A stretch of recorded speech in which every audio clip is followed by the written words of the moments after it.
Make it up. Greg. Okay, welcome everybody. This is the regular Board of Health meeting for January 16th. We're in Pitkin County, in the county seat of Aspen. We need roll call. I'm just going to give you the roll call. Liz Stark is here. Tom Kurt is here. Krista Giesel is here. Susan Merle's here. Linda Vieira is here. Tori's here and John Doyle's here. And online we have Dr. Levin, Kim Levin's online. And let's see, that's staff, Raleigh and Carlin. No other board members. Who are we missing? Are we missing anybody? If not, doesn't matter. We've got a quorum. We're going to keep pushing it. Okay. Welcome everybody.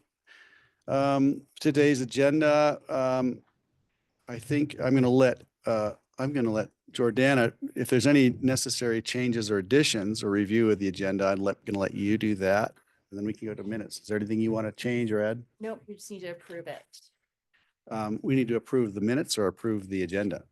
Need a motion for that? Oh, So sorry. moved. I thought you were on minutes. Minutes. Okay, yeah. You So have we've got a motion to approve the minutes. Seconded. Second, all in favor? Aye. Aye. Thank you. Anything else before we go to public comment? I don't hear anything. Silence is consent, right? Okay, we're going to accept some public comment. We allow 3 minutes per speaker. It's not a conversation, but just to hear public comment. And I'm going to have, I guess we can look online if anyone online wants to join in or in the room. And I see Ellen Anderson, come on up. We'll start with you. And anyone online, *9 to raise your hand. I believe that's correct. Welcome. Thank you. Hi, is red on or off? On. On. Okay. Hi, everybody. I hope 2025 has been good to all of you so far. Has been to me. My name's Ellen Anderson. I'm a concerned citizen, a longtime resident of Aspen Village. And I want to talk about air pollution in and around the airport. You've heard the saying, not my first rodeo. This is my third with Pitkin County with air pollution issues. Very quickly, the first was in the 1970s. I was on the Clean Air Advisory Board. We got laughed out of town. You will never get smoking out of Aspen. It is a resort. The rest is history. The second one was radon. My office was in the basement of the courthouse. And I said, question here in the back row. And they said, Ellen, you're the only one complaining. Be quiet. So I did a little citizen science and bought the canisters, which were expensive back then, did the readings. And then also in the office of the sheriff and police chief, it was over the top, and the rest is history. Now I feel like I'm sort of doing the same thing with the airport.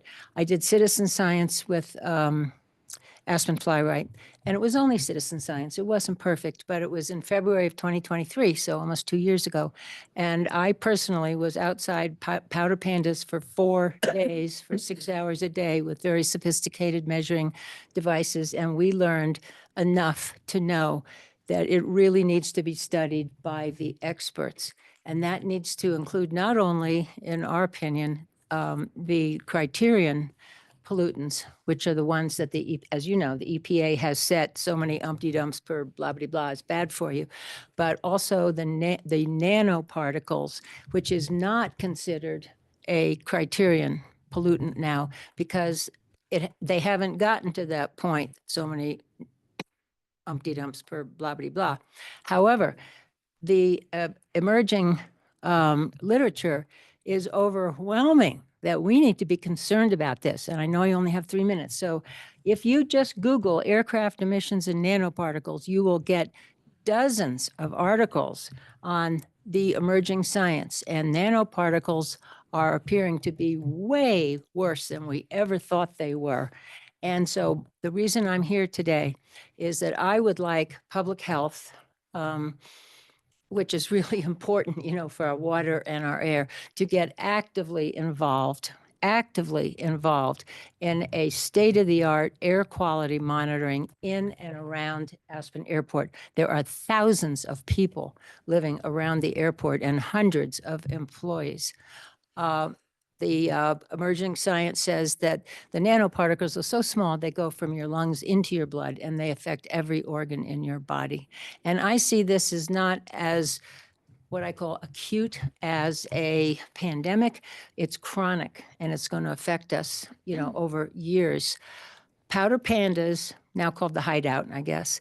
Those kids are only 1,600 feet from the back end of the airplanes. That's not very far. And again, the Aspen Flywright did the science. Preliminary results showed we need to be concerned, and it's published on aspenflywright.org. It's essay number 17. So my request is that you set up an agenda item to really start studying this and to actively collaborate with the Airport Advisory Board and the airport staff. This is critically important. One last very quick thought, and that is, you hear, oh, well, the newer, bigger airplanes are cleaner. That is true. At 37,000 feet, the Gulfstream 650 or 700 gets more miles per gallon than the Gulfstream 550. But we're talking about what I'm talking about is when the airplanes are coming to the up valley end of the runway, turning around, stomping on the brakes, spooling up, and blasting right toward powder pandas to take off. The heavier the plane, the more lift they're going to need, and the more powerful. It's the laws of physics, equal and opposite. That's my request, that you get actively involved. Thank you. Thank you Thanks, for Ellen. listening. Thanks. Thanks. Do we have any other public comment? Star 9 to raise your hand. Or yell at us, or I don't, these are all staff, I think. Okay. I'll bring it back. I'd like to compliment Ellen on her presentation because I was familiar with those measurements. We not only have the airport, but the Burlingame housing and then the traffic that backs up because of the S-curves. So we really have a pollution problem at that corner. And I take this seriously. I was there when some measurements were being taken and they had the devices sitting on stools at the airport fence where the bike path goes around. The vortices of the taking off aircraft knocked that machinery off. Whoa. The takeoff vortices, 1,000 Let's feet away. continue this. We're going to get to So, round robin. That's what I'm credentialing that. Thank you. I appreciate that. And well, we can bring it back up when we get to round robin. I'm going to try to catch Thank up you, on Ellen. our time. Okay, next we got the Aspen Pitkin Healthy Futures Coalition. Kayla Bailey is here. Come on. Nice. Thank you for coming in. Oh, thank you for taking the time to hear from me today. I'm really excited to talk about what we're doing here. So my name is Kayla Bailey. I'm the newly appointed director of the Healthy Futures Coalition. I worked with many of you in my former role managing the Pact and Mine Springs offices, and I'm excited to do some work that I feel like is going to make some long-term impact versus handling the day-to-day crises of people who are already in trouble. Because we do have a lot of trouble right now around substance misuse and substance use with our youth and our adults. It is a family epidemic. And so how are we as a community going to rally and manage this? And we have found some ways to at least get some funding to start to do that. And so that's what I want to share with you today. Just for some context, I put up some of the things that we've heard from folks as far as what are some of the challenges about growing up in Aspen, and what are some of the stressors that often contribute to people turning to substances, whether it's because they're having a hard time coping with some of these challenges or it's the norm that we've established here. So many of you know that we were highlighted in the New York Times last March, and what they said about Aspen is that we are a good hard skiing and lots of partying, which unfortunately is what our youth also see within our community. We're also a high achieving and high stress community. Our youth are expected to not just perform really well with academics, they're also expected to perform well with athletics and social and all of the other avenues. And they're supposed to manage that often with very little coping skills. We have widespread mental health challenges, and I can obviously speak to that coming from my previous role where we were dealing with a lot of really persistent and severely mentally ill youth from very young ages. That was surprising to even me, who's been in this field for quite some time. There is there is availability of and access to substances, but a lack of treatment opportunities here in the Valley. And we have a historically permissive environment for substances. I hear frequently from the kids about parties that we have on the weekends where they get it from adults in our community and are allowed to use it in those spaces. And then, of course, there's a significant income inequality for a lot of our folks. And I feel like when we talk about the rate of poverty, and for a lot of agencies, we're looking at the national poverty rate. That looks very different here. People are making significantly more than that national poverty rate and still living in poverty. And so how are we expecting folks to manage this without the support and a culture shift, to be perfectly honest? We hear pretty frequently, well, what are schools doing about this? And schools are just a part of the equation. They're just one of the systems that our kids are a part of. And this is a community issue, and it is going to take a community responsibility and action to make a difference. It's going to take all of us. And so that's truly what this is about. Next slide, please. So we started meeting last January to talk about what are we going to do as a community to try to counter this. And that's when the coalition first got started. Within that, we knew that we needed people to be able to have this as their full-time job if we're going to do something significant. So with that, we got some support from some external partners who said there is some funding through the White House for drug-free communities that is exactly for this, to combat youth substance use. So Aspen Family Connections and Catherine primarily were the ones who went for the funding, and we received it in August. And then they were able to hire me on in December. So very new still, but we've had a lot of interest in this because I think we all know that this is a desperate issue that we're all facing. Next slide. So our first step was to get everybody involved. And so as a part of this drug-free communities program, they do require that we have at least a member from each of these different stakeholder environments a part of it. And we easily had somebody from each of those different entities willing to be a part of it and have been a part of it for almost the last year. And are really excited and interested in how can their part of this community help support this. And again, that saying in the middle, local problems require local solutions. I think we all know that Aspen is different. When I first moved here, I was told Aspen thinks they're different, but we need you to help them understand that they're not. And within the first 6 months, I said, oh no, Aspen is different. We just do things a little differently here, and we see things a little differently. And some of how we are different is really beautiful. I think that there is opportunity to have really strong community here. And I will tell you from meeting with other agencies who are doing this work, they don't have as much support as we have. And I'm really, really grateful for the community that we have and the interest that they have in this topic. Next slide. So with this funding, the expectations from the CDC is that we limit access to substances, that we change the culture, which is the biggest part of this, and context within which decisions about substance use are made, and shift the consequences associated with that. We really are focusing on the first two, and then the last one, I think we can deal with it once we get there, but we really want to see if we shift the culture and the climate within our communities, how much will that impact the need for consequences, really? And there is evidence that exists that says implementing this type of comprehensive plan does reduce community level alcohol, tobacco, opioid, and other drug use. Next slide. So part of what we have used as a community, even a year ago, to try to determine what was needed and where we need to go is the Healthy Kids Colorado survey. It helped us understand youth substance use and mental health. It provided us with an informed basis for designing improved prevention approaches.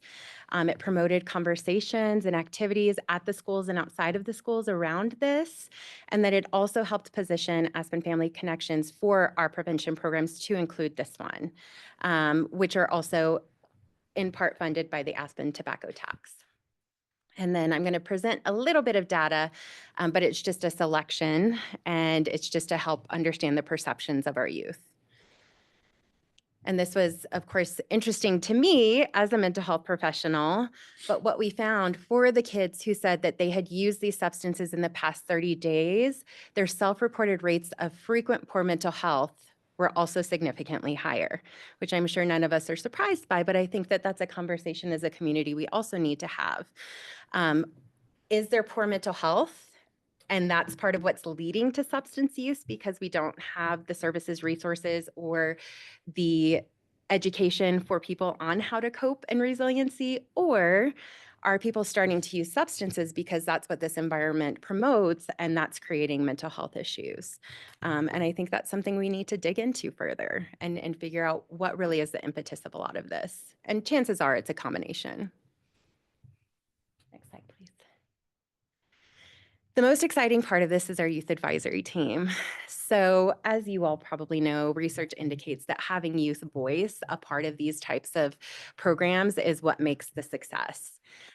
We have a youth advisory team set up that currently meets twice a month per their request, and they are on fire. We did an application process, and honestly, we had way more kids apply than I thought we were going to, because I thought they are not going to want to be a part of this, to the point where we were only able to select 12 because that's what our budget allocated for. And we have people on a wait list just in case anybody decides that they can't move forward with this program.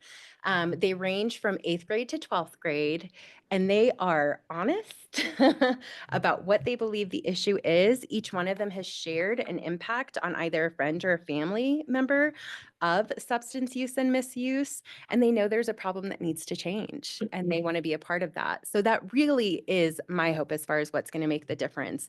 They're going to be the ones coming up with the ideas on what we need to do. They're going to be the ones out in the community, obviously with our support, speaking to why they feel like this change needs to happen. They're going to be doing a project soon called Photo Voice. I don't know if you guys have heard of it, but basically they're going to do a day in the life of us and how frequently are we coming into contact with signs about substances or places that are selling it to just see what that looks like for them. But they are very excited. Is this there's the Aspen High School Hope Squad? It's My son is on both this and the Hope Squad. oh yay. Catherine Sand runs part of that, right? Yes, correct. Yeah, she is my current supervisor, so she is overseeing this. They are separate and connected, right? Okay. Because Hope Squad is primarily focused on suicide prevention and mental health. Okay. And obviously, based on the slide we just saw, we know that they're connected. So these teams do connect and have conversations. Great. But yeah, it's two separate teams currently. Thanks for that clarification. And we are mostly in the information gathering stage right now. They are meeting the members of the coalition and hearing from them how they are going to support them. They have Michael Buglioni, who is currently our chair of the coalition, coming to their next one to talk about what are the legal ramifications and how they need to consider that as a part of their planning. But they give me hope. Like hearing these conversations has truly given me hope about a problem that feels really, really big. And so my hope is in one of the future meetings, you'll get to hear from them instead of me as to what it is that they're doing. Next slide. One of the exciting things that we have coming up is the CADCA National Leadership Forum. This is put on by the Community Anti-Drug Coalitions of America. It is a conference that really focuses on youth substance misuse and prevention. It happens February 3rd through 6th in National Harbor, Maryland, right outside of Washington, DC. This year we are taking 4 youth and 4 adults. There was also an application process for that, and we had almost all of them apply, which was really exciting. There's a link there if you guys are interested in just learning more about what this forum looks like, but we do see this forum as a springboard. So there will be 2 separate tracks, one for the adults and one for the youth. And we will be learning from people who have had this funding. Some of them are ready for 5 years. And hopefully bring some of that back and figure out how to apply it here so we're not reinventing a lot of wheels. And are the adults that are going like Coalition teachers or- members. So Okay, we yeah. currently have myself, Catherine is going, Brett Boeman is the person who is leading our youth advisory team. And then Becky Oliver, who is the assistant principal at the high school. And then our partnership with public health has been vital to us getting this. Obviously, we know that this is a public health concern and that public health has been doing a lot of work on prevention. And so they have helped with dividing this data and really digging through it and helped give us some things to use as a part of our proposal to make sure we got this. And they are a part of what I consider my core team that I meet with regularly, just because the work is so connected. And if we're not doing it together, it just wouldn't make sense. But it's a wonderful team. And I'm so grateful to Jordana for allowing them to help support this initiative in a lot of different ways. And especially right now when we're trying to really get it off the ground. They've helped with expertise and understanding. Obviously, there's that big community strategic plan going on that we want to make sure that this is all wrapped up into. And then, of course, as we get new administration soon, it'll be helpful to hear from them any changes and developments that come out that might impact any of the work that we're all doing together. We cannot do this without the support of public health in this community. That is it. Thank you. Question? Yes. How are you interfacing with? Great question. SKICO is currently on the coalition. We have Michael Miracle, who is a part of it. And so he is the main point, but we know that there's a lot more work that needs to be done within SKICO. I feel like they're sending the very opposite message. Yeah, from what we're trying to agreed. work Other questions, comments, thoughts from? Last year, you were concerned about the higher vaping in Pitkin County compared to some surrounding counties. So what could be done to implement a change there?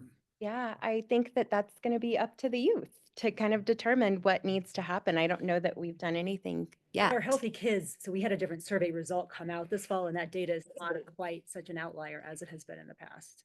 So we've actually seen a decrease in our local rates of vaping that are more in line with some of the other communities that we are around us. That So it's that was the actually- question I wanted to ask, because I know if you go to the school and you ask kids who's doing whatever the illegal thing is, they think everyone up but them is doing it, right? There's just a perception that everybody's doing this, and that may not be accurate. And I remember we had a conversation about this with the Healthy Kids Survey, because it just seemed like, could it really be as skewed as it appears to be to us? And we reviewed that data at the school board level this fall from a more recent survey, and it was much more in line with what the state levels were, which Still an issue, but it was over the top, right? Remember, it really seemed to be, are we really that much more of a party town than every other ski resort? I don't know. Yeah, I don't know either. I mean, just from the school level too, it did come up a little bit more this year with some parents of some of the younger grades got really upset and wanted to take matters into their own hands, I guess I'll say. And so the administration really cracked down on this issue, particularly in the bathrooms at passing periods. And it is really changed. It's changed. So But I think your comment on perception is a really great one for us to really think about, because even in our youth advisory team, they've said that they don't feel like that data is valid. But I think a part of it is that perception that they do feel like everybody is using. And they all have been impacted by it, right, to some extent. So it feels that way. And I think whether that's true or not, perception is reality. And that is the perception of our youth right now. And that is contributing to substance misuse. Speaking from some experience, my kids they're 20, almost 20 now, but they're completely uninterested in anything like that. And I believe them. I do believe them. They won't drink alcohol. They won't even try it. They not interested in smoking or all the various forms of, they have zero interest in anything that will alter their reality. And I think they're part of a cohort of kids, and there are kids at the school who might, have that. And I'm not sure where it came from. I was Right. trying to convince them to go out and have fun because I was worried they were outliers, right? But the thing is, there are a lot of kids who have that feeling, and maybe we could tap into what is it that motivates them. Is it sports? Is it Agreed. theater? Is it, what is it they're doing that is more important to them than? Absolutely. which is the point of this advice. I mean, really, it's like a cross section of the kids from that school. You have athletes and theater Mhm. kids. Right. And they have Great. a wide variety. They But do. I think the other point, just listening, I'm so sorry. Oh, no, no. Was, just kind of talking about this with Catherine Sands when she came to the school board, is that our town advertises this, right? All of a sudden, it's like, wine festival in Snowmass, wine festival here, alcohol there. And that's one thing Catherine was really concerned about, is what the adults in this town are saying about Right. the permissiveness of this stuff too, right? And our youth are saying that they don't feel like they have great role models. I A was lot of just them, gonna which ask is you that, hard. yeah. I mean, honestly, as somebody who would like to be a role model, it's hard to hear that, right? That as they're looking around, they feel like they don't have any good role models. I see more adults drinking non-alcoholic drinks and non-alcoholic drinks on the drink menu.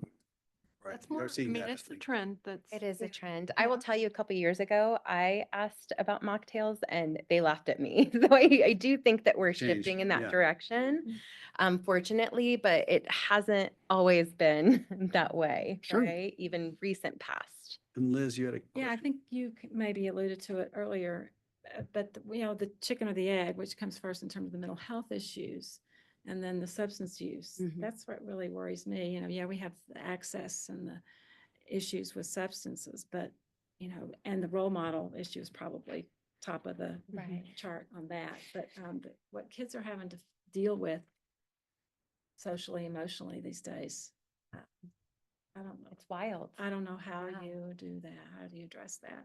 Agreed. Between the lockdowns and school shootings and social media in their bedrooms at night, that includes bullying and my gosh, who knows? Yeah. But I do think, and this is a Kayla opinion, so take it for what it's worth, that we have not done a great job of teaching our kids resiliency and coping skills. I think that we often try to protect them. I see two sides, to be honest. I see the side where we love our kids so much, we want to protect them from all the scary things. So we shelter them. And then when they encounter hard and scary things, they don't know how to deal with it. Right. And then I see the other side where the parents don't know how to deal with the hard and scary things, which is fair because we've had a lot of hard and scary things that we've never had to deal with before. But then they're teaching them some maladaptive coping skills, right? And their own coping. And so it's creating this kind of cesspool of kids who are just trying to survive day in and day out, which is a scary place to be because it means they're not accessing the parts of their brains that we need them to. Interesting Is point. there any work being done with with the parents? Because that's where the issue originates, Mhm. and also as far as the teachers identifying in the young children, the potential people that are going to grow up and have these issues because of their surroundings. Yeah, we are definitely, I think it's helpful that fortunately the school district is the holder of this funding because it gives me some leeway to have some conversations with them about needs to change in curriculum and how we are teaching some of these things. Parents is going to be the hard part. And I think that's where I need everybody's help, honestly. As many of you probably know, we offer a lot of parent education stuff and we get the same parents. And it's not usually the parents we need to see there.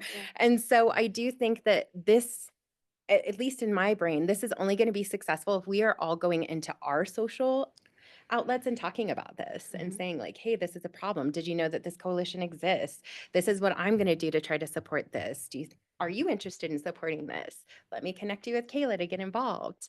But again, if we are going to make any kind of true long-lasting change, it's going to have to be a whole community culture shift.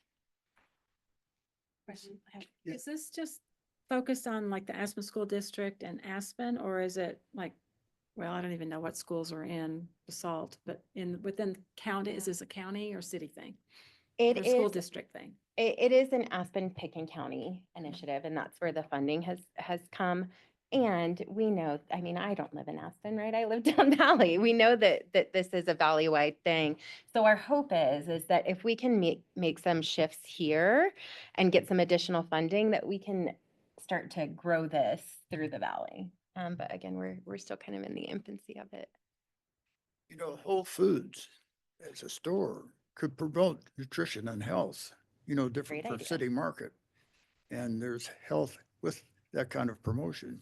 I know in Austin, Texas, the American Botanical Council was an advisor to Whole Foods, which is based there. And that could be a kind of an educational program which would grow out of the Willis Lane area.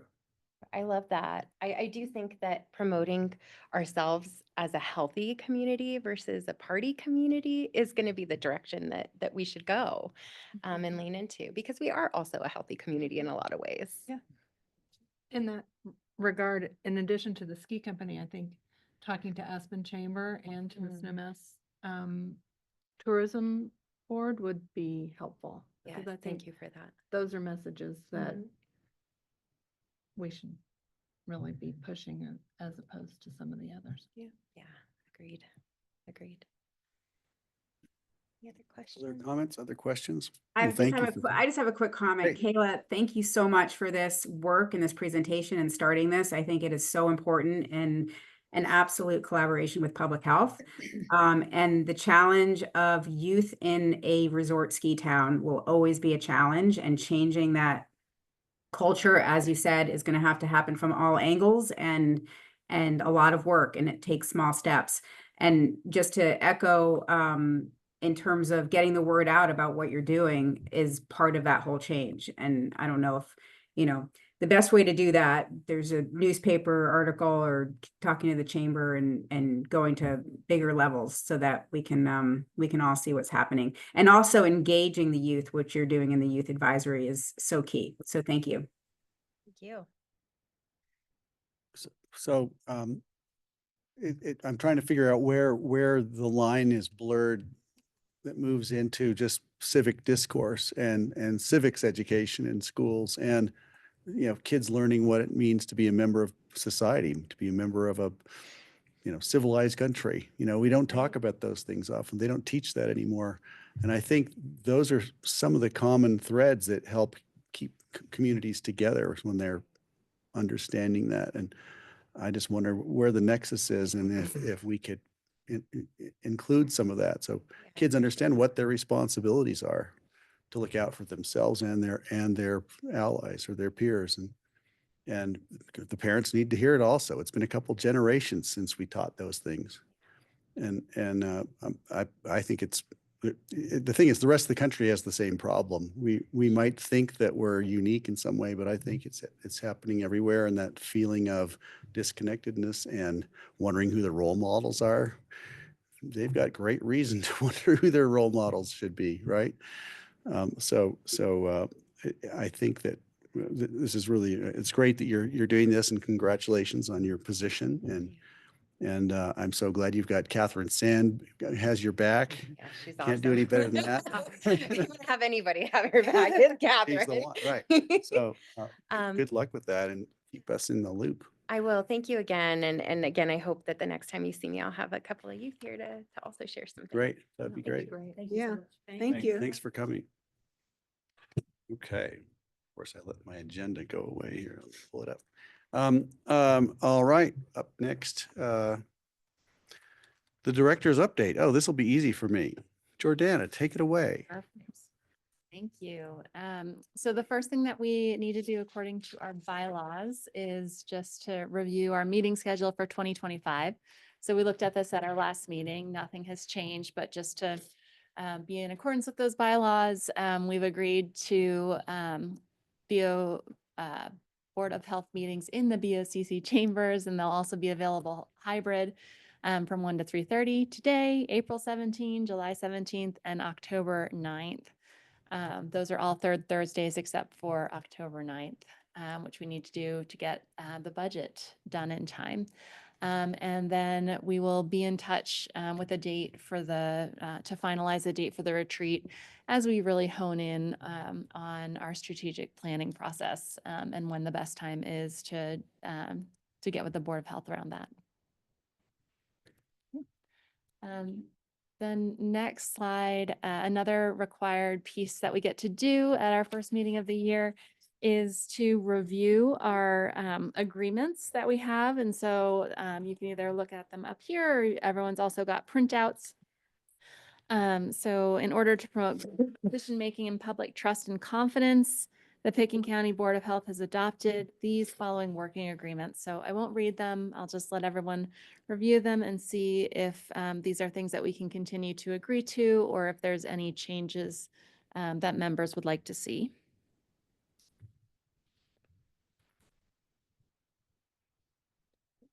Okay. The next slide, that's just those procedural agreements around being present, forwarding communications through the public health director. That is always your sunshine laws reminder for the year.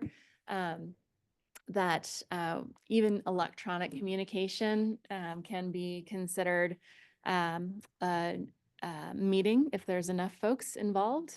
So please just forward those communications through me and we'll make sure we have any discussions here in the meetings and have those publicly noticed.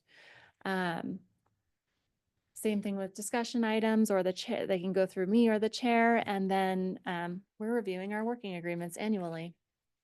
Great. So great. We'll Thank go- you for that. The thing when I see that, I'm looking for, that sometimes in our meetings, the commissioners, maybe less so, but in other boards and this board, often there's not a lot of discussion, and the assumption is that silence is consent.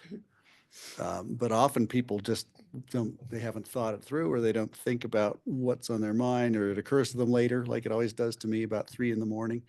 But the silence is consent thing is something we should just be reminded of, is that if you have an issue or you think you may have one, it's probably important to bring it up, even if it's not fully fleshed out. I'm at a point now where I'm not afraid to look stupid, and I do often. So it's easy to say it, even if I haven't fully understood myself. But just wanted to bring that up, and I see that in our working agreements, and I don't see that here. For the Board of Commissioners, just so that if you don't speak up and you really wanted to, and you let it ferment, it just gets that much more stressful later. Don't know if we need to add So anything what to would it. you add exactly? Just when we talk about the way decisions are made, or, we don't talk, I generally tend to be a fairly lax chair when I chair boards. I've noticed I let people talk, and free flow of conversation is important to me. And I don't think we need to be recognized by the chair anytime we want to speak. But when a decision's being made or a difficult subject's up there, it'd be great to weigh in, just so people understand generally where you're coming from. So do we need to add anything to that? I don't know. Just thought I'd bring it up. What you're saying, to be clear, is that you would add something saying everybody needs to weigh in on a decision? Or conversely, just silence implies consent. Because sometimes you don't say anything, and that's okay. What do you think, Tori? Well, we often, at city council table, when we vote as an individual, we've been requested, and encouraged to offer some reasoning why. In that setting, it's really about maybe legal defense and this, that, and the other, but it just kind of supports what Greg is saying, is like, to have input. And yes, I'm not suggesting to add a clause about compelling input. But Doing that. Pressure.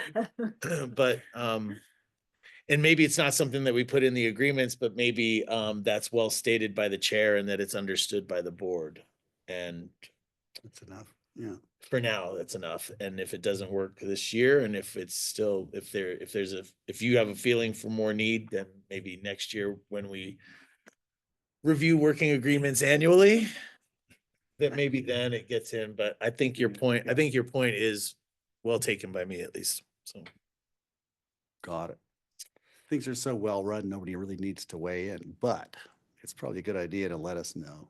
And as chair, you can always just invite that. I can be provocative. Yeah. Or inviting. invite. or inviting. Choose which we You single somebody out. That's awesome. Okay. So thanks, Jordana. So at our last meeting, we went through more of the department or the different plans for the different sub-departments within our agency. But I have not yet reviewed, again, our strategic plan with the board. So just wanted to go through our top 3 strategic plan goals, which we set in for 2024 and to carry us through 2025. So if these are sounding familiar, you remember them from last year, fantastic. I'll let you know what else we're working on this year around these same goals.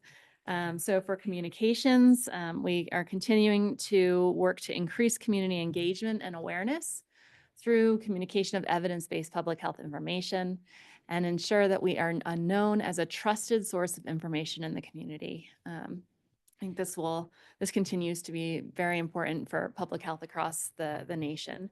We have discussion about this point before you go to the next one? Sure. As you were saying that, I was thinking about community engagement, awareness through communication. As Tori and any elected official knows, we can talk about things at our level until we're blue in the face and put ads in the paper, and people still come out of the woodwork having no idea and wondering why we didn't tell them we were going to do whatever it was we've talked about for 5 years. It's crazy. So communication is so important, awareness so important. I heard some interesting information yesterday about how there are a lot of people in the community are just terrified about fire, naturally, looking at Los Angeles and wondering, it is kind of a public health issue because the fear level is being fanned. Well, an evacuation. I mean, The whole thing with Yeah. evacuation and, are we in danger and what is the actual risk? And, there's a lot of that. And I thought, boy, is that a public health issue? But awareness and communication could be very valuable with that. And do we reach out slightly beyond what we think is our purview in situations like that? If we're trying to reduce anxiety, that and maybe avian flu, which you're going to talk about or whatever it's called. I think we've done a pretty good job. Nobody's complaining about us, but what else could we do? And does that work? Is that something that falls within, you feel, your purview?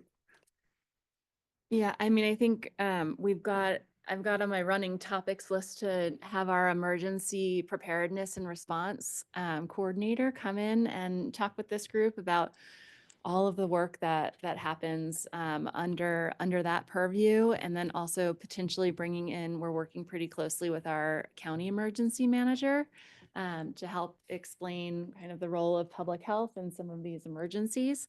And so we could certainly bring that in as a presentation to kind of explain public health's role and purview.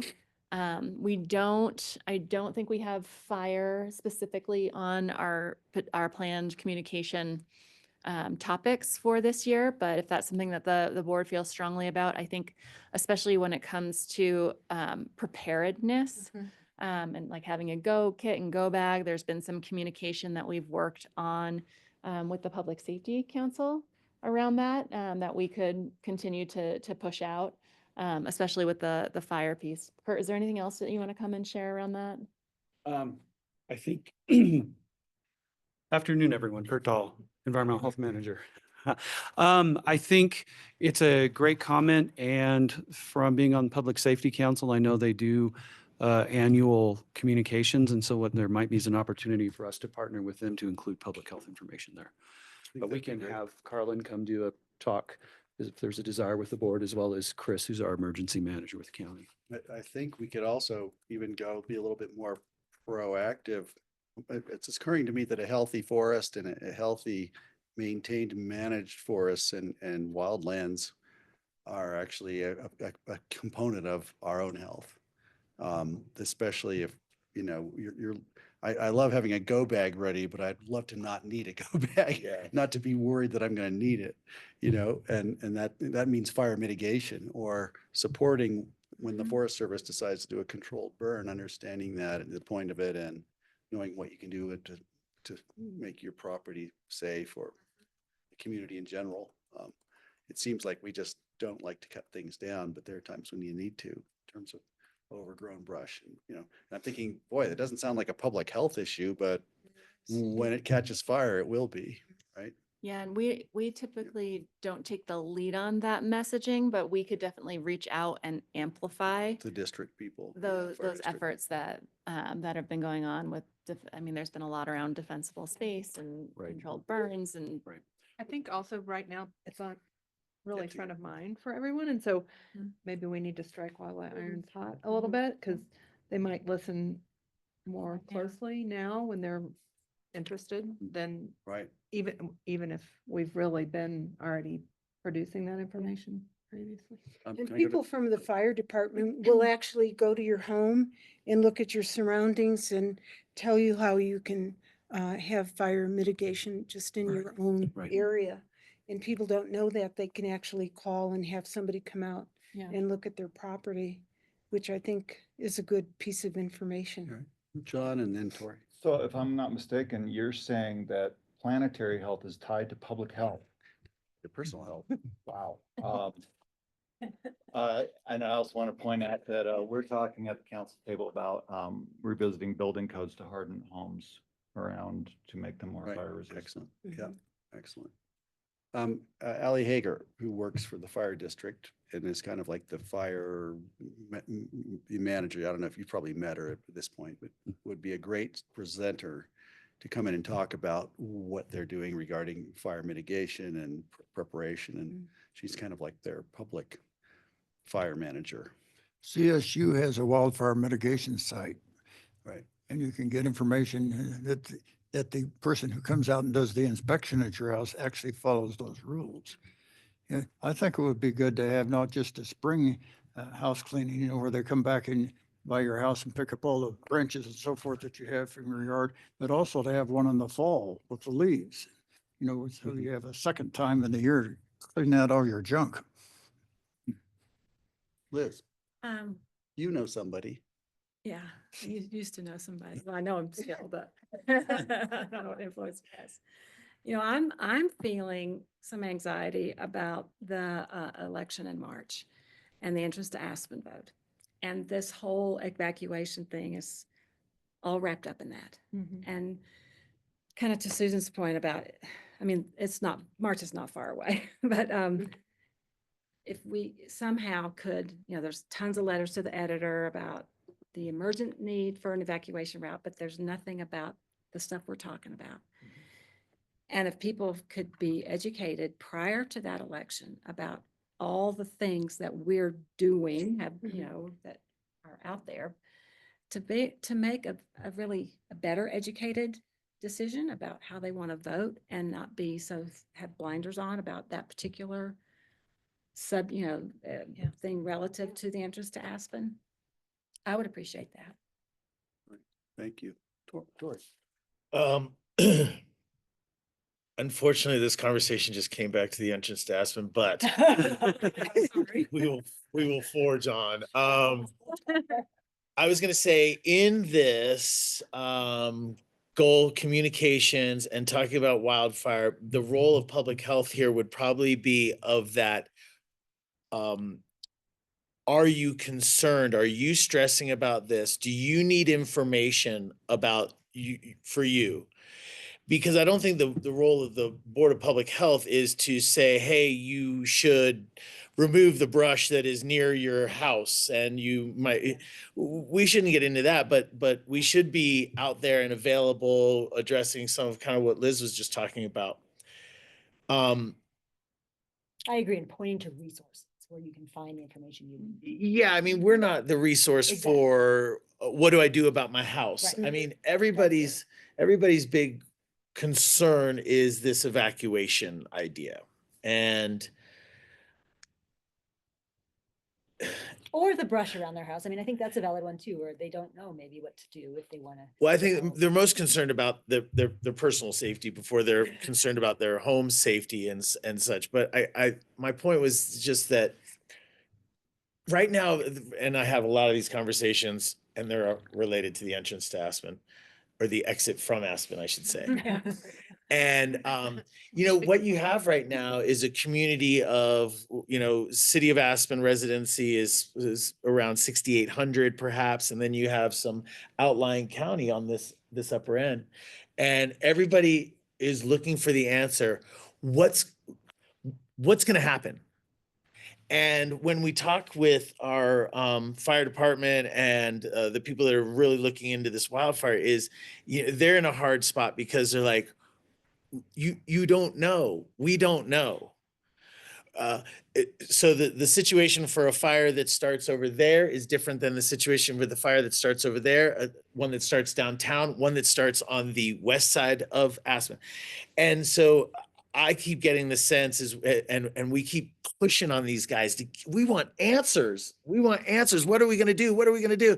And they're like, we don't have the answers because the scenarios are something that, you know, there's 1,000 different variations. So I think that public health could be very valuable in that mental health communication, but then as a resource to say, hey, if you can get your questions answered over here, then that's where you need to go. Thank you for that. Yeah. Anyway, it's just been tough because, we keep pressing on the guys over there and we keep saying we want answers. And they're like, for example, the LA thing, the guys that are in LA right now are like, this is the perfect firestorm, right? Recently I've seen the conversation has been about like, oh, well, there were budget cuts and the water didn't work and you didn't have trucks on the road. And the guys that are out there fighting the fire, they're like, you know what? Wouldn't matter. That stuff wouldn't have mattered in so many of these cases right now. So anyway, I think that yes, the Public Board of Health could have a role in this, but I think we should stay kind of on our Mental health. side and our lane a little bit on this and not try to tell people how to harden Well, I their think house. that what I was kind of feeling is that anxiety that Yeah. everybody's feeling right now. Yeah. Because of LA. And You're, people it's are where it's, asking we're and all wondering. place and we're all like, and so that's translating into how are we gonna get out of town when Exactly. it happens and the timing. I'm just reminded, and we can move on from this, but reminded from when COVID first hit and we had the phone bank set up and I was running the phone bank one night. I think I was there with Romany when we were answering calls and there were phone calls coming in, people panicking because they didn't know how to deal with this pandemic. And the calls, for some reason, people were getting our phone number from all over the country. I had a call from an elderly woman in New York who was completely panicked, could barely speak to me on the phone. She was so distraught, afraid to open the bag of groceries she'd bought and afraid to do anything. And hysterical. And somehow she'd found our number and was talking to me. And I thought, wow, this is a mental health issue. So I'm just wondering if there's a fire, we're going to see, we've got mental health issues now from all the people here who are connected Yeah. to LA. And I think we're seeing that already. So there may be a role for us. And then when even they with all that. move here. And when they all move here, because this is the second That's home. Well, great, even more. I mean, it is here that the comments and the communications that I'm getting, people's mental health is struggling around the concern of wildfire evacuation, and the like. I mean, it's here. It's there. Yeah. It's here. I mean, would it be appropriate for public health to do some sort of like a step-by-step scenario about what happens in an emergency? And if you're signed up with Pitkin alerts, you would get this, and you would be told, what the next steps are, just so that people have some idea of like, okay, I need to sign up for Pitkin alert, or, Doing that. yeah, it is. That would be, so, One foot in front of the other, right? and then so that they're not just like out there, like they have some place where it would funnel them regardless of what the emergency is. And so I that, think might that could be, that seems like that falls within our, yeah. Kurt. And then I was just going to share that I think part of the other piece here is that I've been receiving resources because of the LA fire. I'm co-chair on the NACCHO Environmental Public Health Board, and we just had a meeting at the beginning of this week, and I've already had 3 or 4 resources shared, one from the state of California just on health issues and how do you address your health issues if you have asthma, COPD, thinking about air quality. And there was a children's one that was just sent to me yesterday thinking about children because they're impacted by smoke as well. So I think there are pieces that we have this information that we can share. It's a matter of, I think, working with partners to make sure we're in the swim lane, because there's all sorts of pieces of an emergency that, when it's emergency, these things happen. For us, I think it's how do we protect health? How do you protect your health? What measures can you take? Do you have an N95 mask that seals well if the air quality is really poor, or you have COPD? So I think those are pieces that we need to ask. But I think we can talk with Chris about that because I do think you make a good point of people's attention right now is on the LA fire and people are asking these questions, and we may have a better chance of getting through to more people than. The only comment on this too is just, I think there's a fine line of what helps and what makes people more anxious. Right. And when you give it too Fine much line. Very fine audience too, Yeah. then it pushes people even more toward that direction. So I think we have to just be careful, thread the needle, and be mindful about our own lane, pointing to resources that probably exist and not creating things that Yeah. Yeah, I'm not here, Absolutely. like, I don't think we need it out, like, we don't need to be talking about like what happens with asthma and a fire, you know, when it's 13 below zero. Right, I mean, that's probably not Yeah, helpful at this yeah. moment. That's hard. I mean, that's, yes. Just last thing I wanted to say about goal number one, I want to give a little commendation and recognition. I think that the spots that are being done on channel 82 are fantastic. I think that what I've seen in the newspapers, also whether it's the columns that have been written or the ads that are placed, are great and have been a real step up. I think most of that's new over the last 2 years or whatever. And I see our messaging out there, so I know other people do as well. So great job to you guys. Yeah, thanks for Agreed. bringing that up. Ditto. Glad to hear it. All right. Okay. Goal two? Yeah, we're number 2. Boy, we're getting through this. Is When around, when I told people they should speak up more often, I wasn't really. is around how we actively sustain and retain the right size public health team. Partly by doing this to promote an inclusive, positive team culture, and then also through training, planning, and communicating the value of public health. So some of the activities that will take place under this are around succession planning, recognition planning, so making sure staff are feeling appreciated, our EDI, equity, diversity, inclusion efforts, making sure that we can sustain funding in our positions, and continue to promote that positive workplace culture and team building. This is more of an internal goal. Sounds pretty good. And- Agreed. And if no more comments there, just our third goal is just still around those COVID learnings. So wanting to make sure that we institutionalize them in order to be better prepared for the next public health emergency, whatever it may be. And so that will be around updating and organizing some of our emergency plans so that they're going to be easily accessible and relevant when we need to use them. Assure that all the staff have the required trainings and we know where that's all being tracked. And then also internal guidance for communicating during emergencies. We learned a lot during COVID about channels and messaging. And although we have all of these required emergency plans, we want to really just outline some of those communications learnings. And what we've also learned is having relationships with partners throughout the community before an emergency happens is huge. And you don't know what kind of emergency it's going to be. So the partnerships are really far and wide reaching. And so that will be a big effort this year as well. Sorry, Tori, were you gonna? No, not sorry. I'm gonna save it for the end. I just had some questions around not COVID learnings, but COVID and stuff. So I'll wait till the end. I think our next section here. Oh, Okay. after just a couple more slides from me, with director updates. If we have some time, I did want to just I'll get some feedback from the board around thinking about and preparing for federal policy changes that we may be expecting. And so depending on what changes happen, we know this new administration is eager on making a lot of changes, but we don't know exactly what those are going to be. We do have different tools. So we often use the expression of support or opposition to a proposed change that's happening. That is super impactful at the federal level. Those can be letters of support, testimony. A lot of our professional association participation helps to be able to impact and influence things at that level.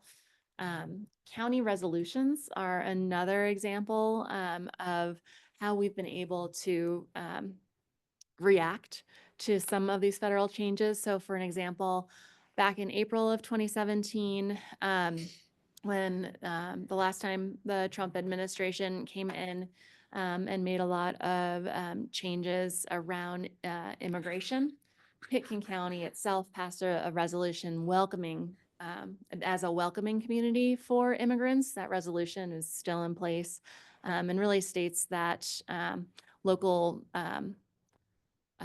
officials, local Law law enforcement. enforcement agencies will not participate in active immigration Yeah. work at that the federal level. So, you know, that's just an example of one way that we are able to react at the local level with some really impactful work. Additionally, right, local and state action, like what happened just this past year with the amendment to the Colorado Constitution to protect abortion rights. We know now that at least at the state level, that is something that we can all expect.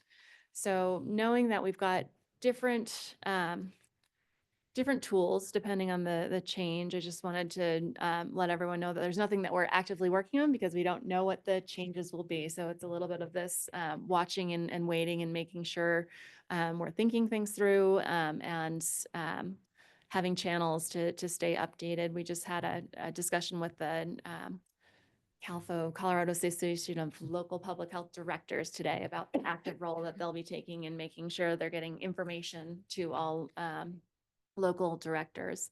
But I did want to hear from the Board of Health if there are specific things that you're concerned about that are threats to our evidence-based public health practice that are going to have big impact on the population, especially the most vulnerable, just so we as staff can be aware of those things as well. Thank you for that. I'm looking around the room. I was just going to say, I'm concerned about vaccination rates. And I'm just wondering, we're not going to, it doesn't appear that we're going to get a lot of help from at the federal level on things like vaccination rates. What are we going to do to make sure the public understands that we still have these policies and we're promoting, you know, science-based healthcare vaccination? You know, I think if we looked for a cue from the feds, we're not going to get it. And so, or we may get negative information that's contrary. But meanwhile, our local community is affected. And do we still want to issue any sort of advisories to people coming to visit regarding health, as we see health advisories, and we had it during COVID, and we still have when you're traveling to foreign countries. But why don't we tell people traveling here that, hey, it's a great idea to get vaccinated because you're going to be coming into a community with people from all over the planet in close quarters, riding up the gondola with them and partying at the Little Nell, right? Or whatever. I'm just thinking, are there things we can do so people understand where we are? And is it necessary? Is that even necessary? I'm not sure I'd go for that, but. You wouldn't go for it? I mean, I think like we're public health for Pitkin County, right? So that means we can educate our community. So if they want to travel here and do whatever, that's on them. They'll be breathing on us. Well, that's for us though, to protect ourselves then, right? I'm sure there's already that message is being spread by FAA and others, airlines, et cetera. So maybe there's an opportunity to amplify that because they are talking about, hey, if you're traveling, you should do this prior to traveling. The FAA is. Well, air travel, It airlines, ju- yeah. yeah. There, Like so what the Japanese do. maybe there's, yeah, I mean, just maybe there's a message that actually goes out to our community that says, if you're traveling, That's what I think. I think. Yeah. you in your best interest and our community's best interest should take those measures. Yeah. Right. Anyway. There's a lot of misinformation. You know, I've been doing education for community health patients as well as in my private practice. And it's so rampant out there that oh yeah, I'm immunized. I got my vaccine 3 years ago, you know, or, you know, I had a bad reaction, and it takes so much time and education one-on-one. And that's that- just people in our community. That's not Exactly. visitor. Yeah, I agree. and that's people in my private practice as well as community health. I mean, I see it every single Yeah. day. Yeah. And it does take a lot of time and commitment to give them evidence-based, you know, resolutions because, and saying, now I have my vaccines and I would never recommend it to you if I didn't have them and believe in them. Right. And so I think that as a community, any caregivers have to commit to that because it's so easy to say, oh, you're not vaccinated. Okay. You know, it's very easy to not address it and not commit to education of the public. So that's, I see a very big problem. And then Meta, who now is not going to, you know, Fact check it. Correct. Right. correct anything. And, you know, I've seen it on Facebook, people that I know from afar putting on a list of, you know, why you shouldn't get vaccinated because it causes this, causes that, causes this, causes that. And it's very difficult. I see a possible need for after the inauguration, which is next Monday, to possibly have an earlier public health meeting before 3 months from now. It's possible. We can I always would- call, we could call one. Seeing We how could always things call go. one. Yeah. Right? Yeah. Well, I wonder if funding will be affected, you know, how it's gonna flow down to CDPHE, what they'll be restricted or not in messaging or how that funding's gonna flow, because it's all funding Mhm. and that'll be interesting to see. Don't know. I'm bracing for the worst. Well, you know, one of Trump is coming across as more and more of an oppressor. You know, he's keeping certain populations in check by the actions that he's doing. When we were just talking about this, I was thinking about wildfire and FEMA and like what changes. You know, we all know that Trump's attitude towards the LA fires was kind of like, oh, California kind of deserves it almost or whatever. So right. like, is that attitude going to carry over into kind of how our Fed starts looking at that stuff? But you know, now I am talking way too much. No, I think we all feel Darn that. you, Greg. Yeah, we all feel that. No, thank you for that. No, that's important. I was just wanted to share one anecdote, Linda, that I had talking with a friend who said he would never get vaccinated because his mother at age 97 or something had a COVID vaccine and then had a stroke 2 weeks later. And so it must have been the vaccine. That, what are the other circumstances? Age and, you know, who knows what else. But that was the logic that he Right. concluded. Oh, yeah. Right. So it seems like a constant struggle, regardless of who the administration is, honestly. So public health messaging. Yeah. Put that in your pipe and smoke it. I don't know what else to say. Corey, were you saying or suggesting some flexibility in terms of us meeting on more of an emergency basis or basis in terms of meeting before the next meeting? Because I think that may be a good idea depending on what happens and kind of sussing out things. Well, we can call a special meeting anytime. Always have the Yeah. opportunity to call an emergency meeting, and I think we only need like 24 hours of notice. Got it. Um, So that's a possibility. Do we need to do it now? I don't think we need to call it yet, but we can, that's a good suggestion. Yeah. I just wanted to have a, I want to have a banner on Main Street that says, do not be alarmed. County's got you covered. Is it stay calm or what's that? There you go. that Everybody's calm. slogan? Put your head between your Relax and legs, put stay your hands calm. on your head, grab your ankle. Keep playing. Do not be alarmed. Okay, thank you for that. Well, we should keep moving before, you've already got us up. Okay. Columns. So the last thing that was requested to talk about today was just an opportunity, to recognize those individual board members who did. Thank right, you. columns and Thank you. Very good.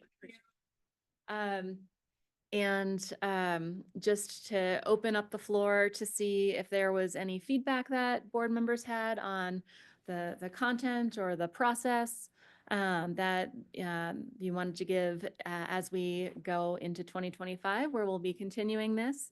You can see those that have signed up to author those columns on the slide. Thank you. Yeah, the only thing I wonder, and I don't know if this is maybe timing, if Dr. Kurt and Linda should be switched, because if we could do vaccine hesitancy earlier in the fall, it's going to be better than later.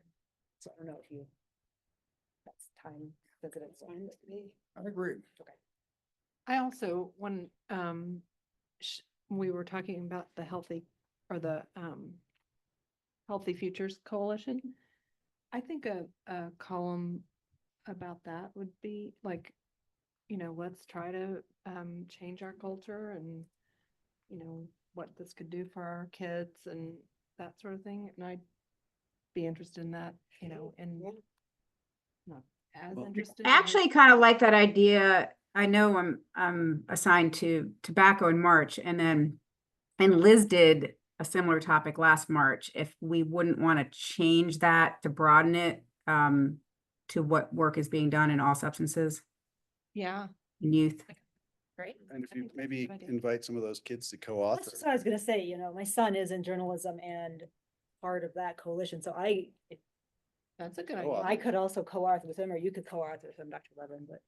I like that. I actually like that idea a lot more. It involves the community more in terms of what our goals are. And I just don't know that another article on tobacco is really going to be something that's going to capture people more than this idea. Yeah. I really like good, the mother yeah. son angle. Yeah. Yeah. Do you mind if I take that with my son? And we can do more than 4 too, That's Dr. true. Levin, if there's something else that you want to write on at any other point in the year.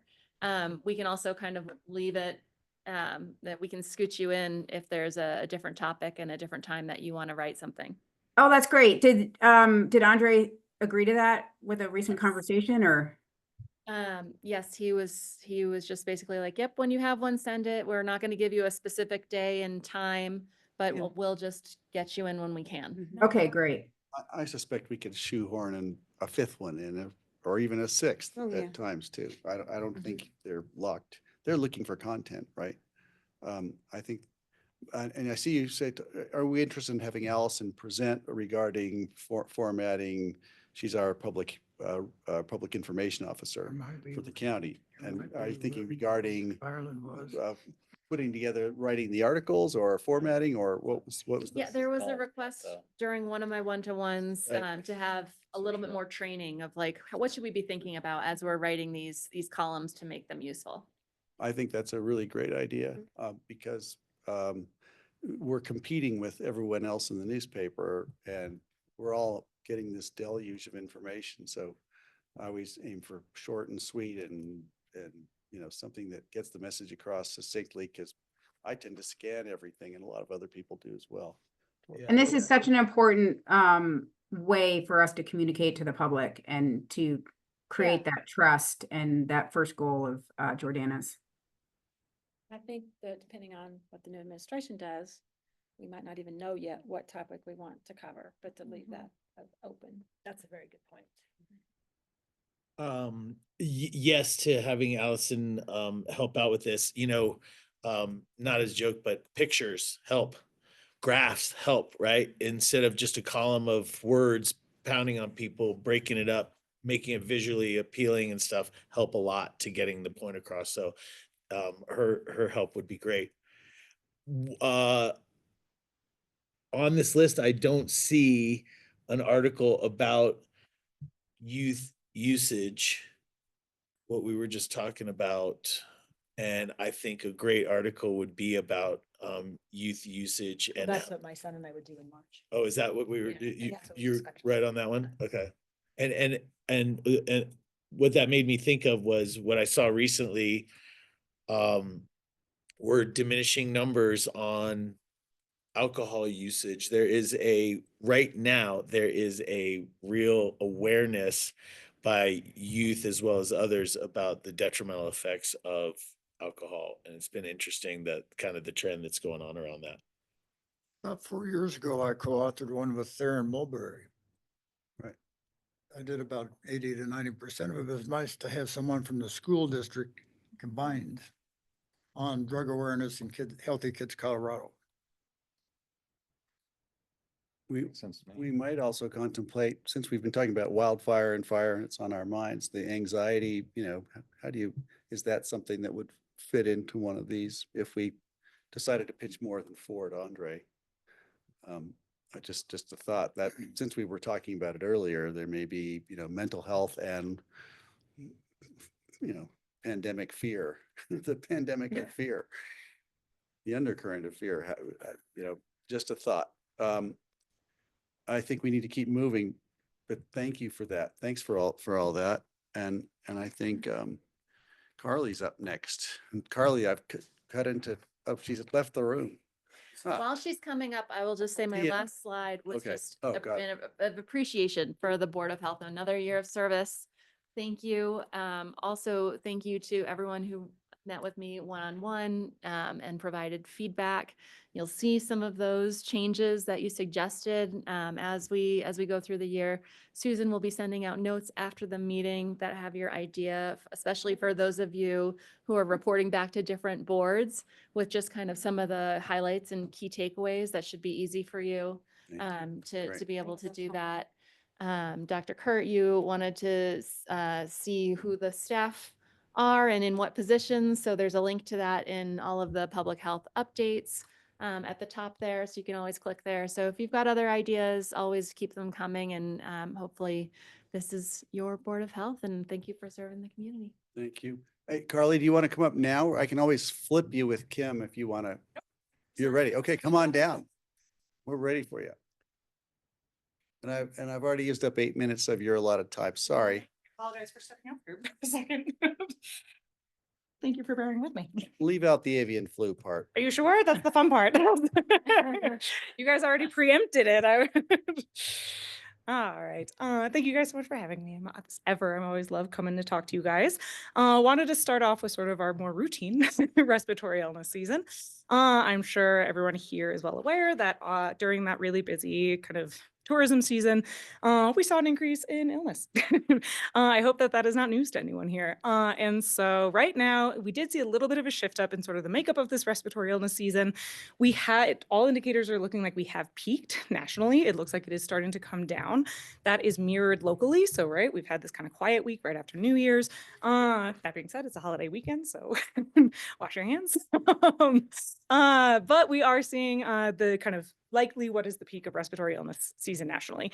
The switch up that happened here is that normally COVID-19 is making up the bulk of our respiratory illness that we're seeing locally as well as nationally. Flu has taken the charge this year. And so flu is leading hospitalizations, leading ER visits, and all syndromic data. That is likely due to how large of a late summer increase in COVID-19 we saw nationally as well as locally. So there were a lot of variants competing for sort of dominance coming into the winter season. A lot of individuals got infected. And we came into the winter season with a high level of herd immunity. That is the running theory on why COVID's being pretty calm right now. Knock on wood. Oh, no. But flu, do we have data on flu immunization this fall? Not yet, because it does continue to ongo. Even though we are late in the season, we typically don't get full numbers until sort of like, the end. So, but in general, I can speak to national levels. It's not great. Nationally, we have rates of around 20% immunization rates in adults for influenza. COVID-19 is less at around 15. So thank you. Yep. So not super happy, but but locally, hopefully in the next couple of months, I can bring that forward. So at the next meeting. But I would just want to highlight that ultimately, the respiratory illness season is pretty on par with what we've seen. So even though we're talking about regular seasonal influenza here, and even though that's the one that's leading the vast majority of hospitalizations and illnesses, I do want to highlight that it's not a crisis. This is well within the realm of normal. So as we move into H5N1, please know that all the indicators that we're seeing for influenza activity are not setting off alarm bells. This is very like standard flu. Yep. So the question that I had was around the fact that the people that are expressing to me about their illness, it's interesting. The comment that I hear is people are like, oh, it's 10 days. That's number one. People are like, it's 10 days. And number two, they're like, it's awful. And number three, they're like, it's the flu. And what I was wondering is, and it seems to linger for other people, it's lingering even longer. So are we seeing the characteristics of the flu mirroring some of the characteristics of the COVID-19 infections that we were seeing? Because that's what it sounds like and seems like to me.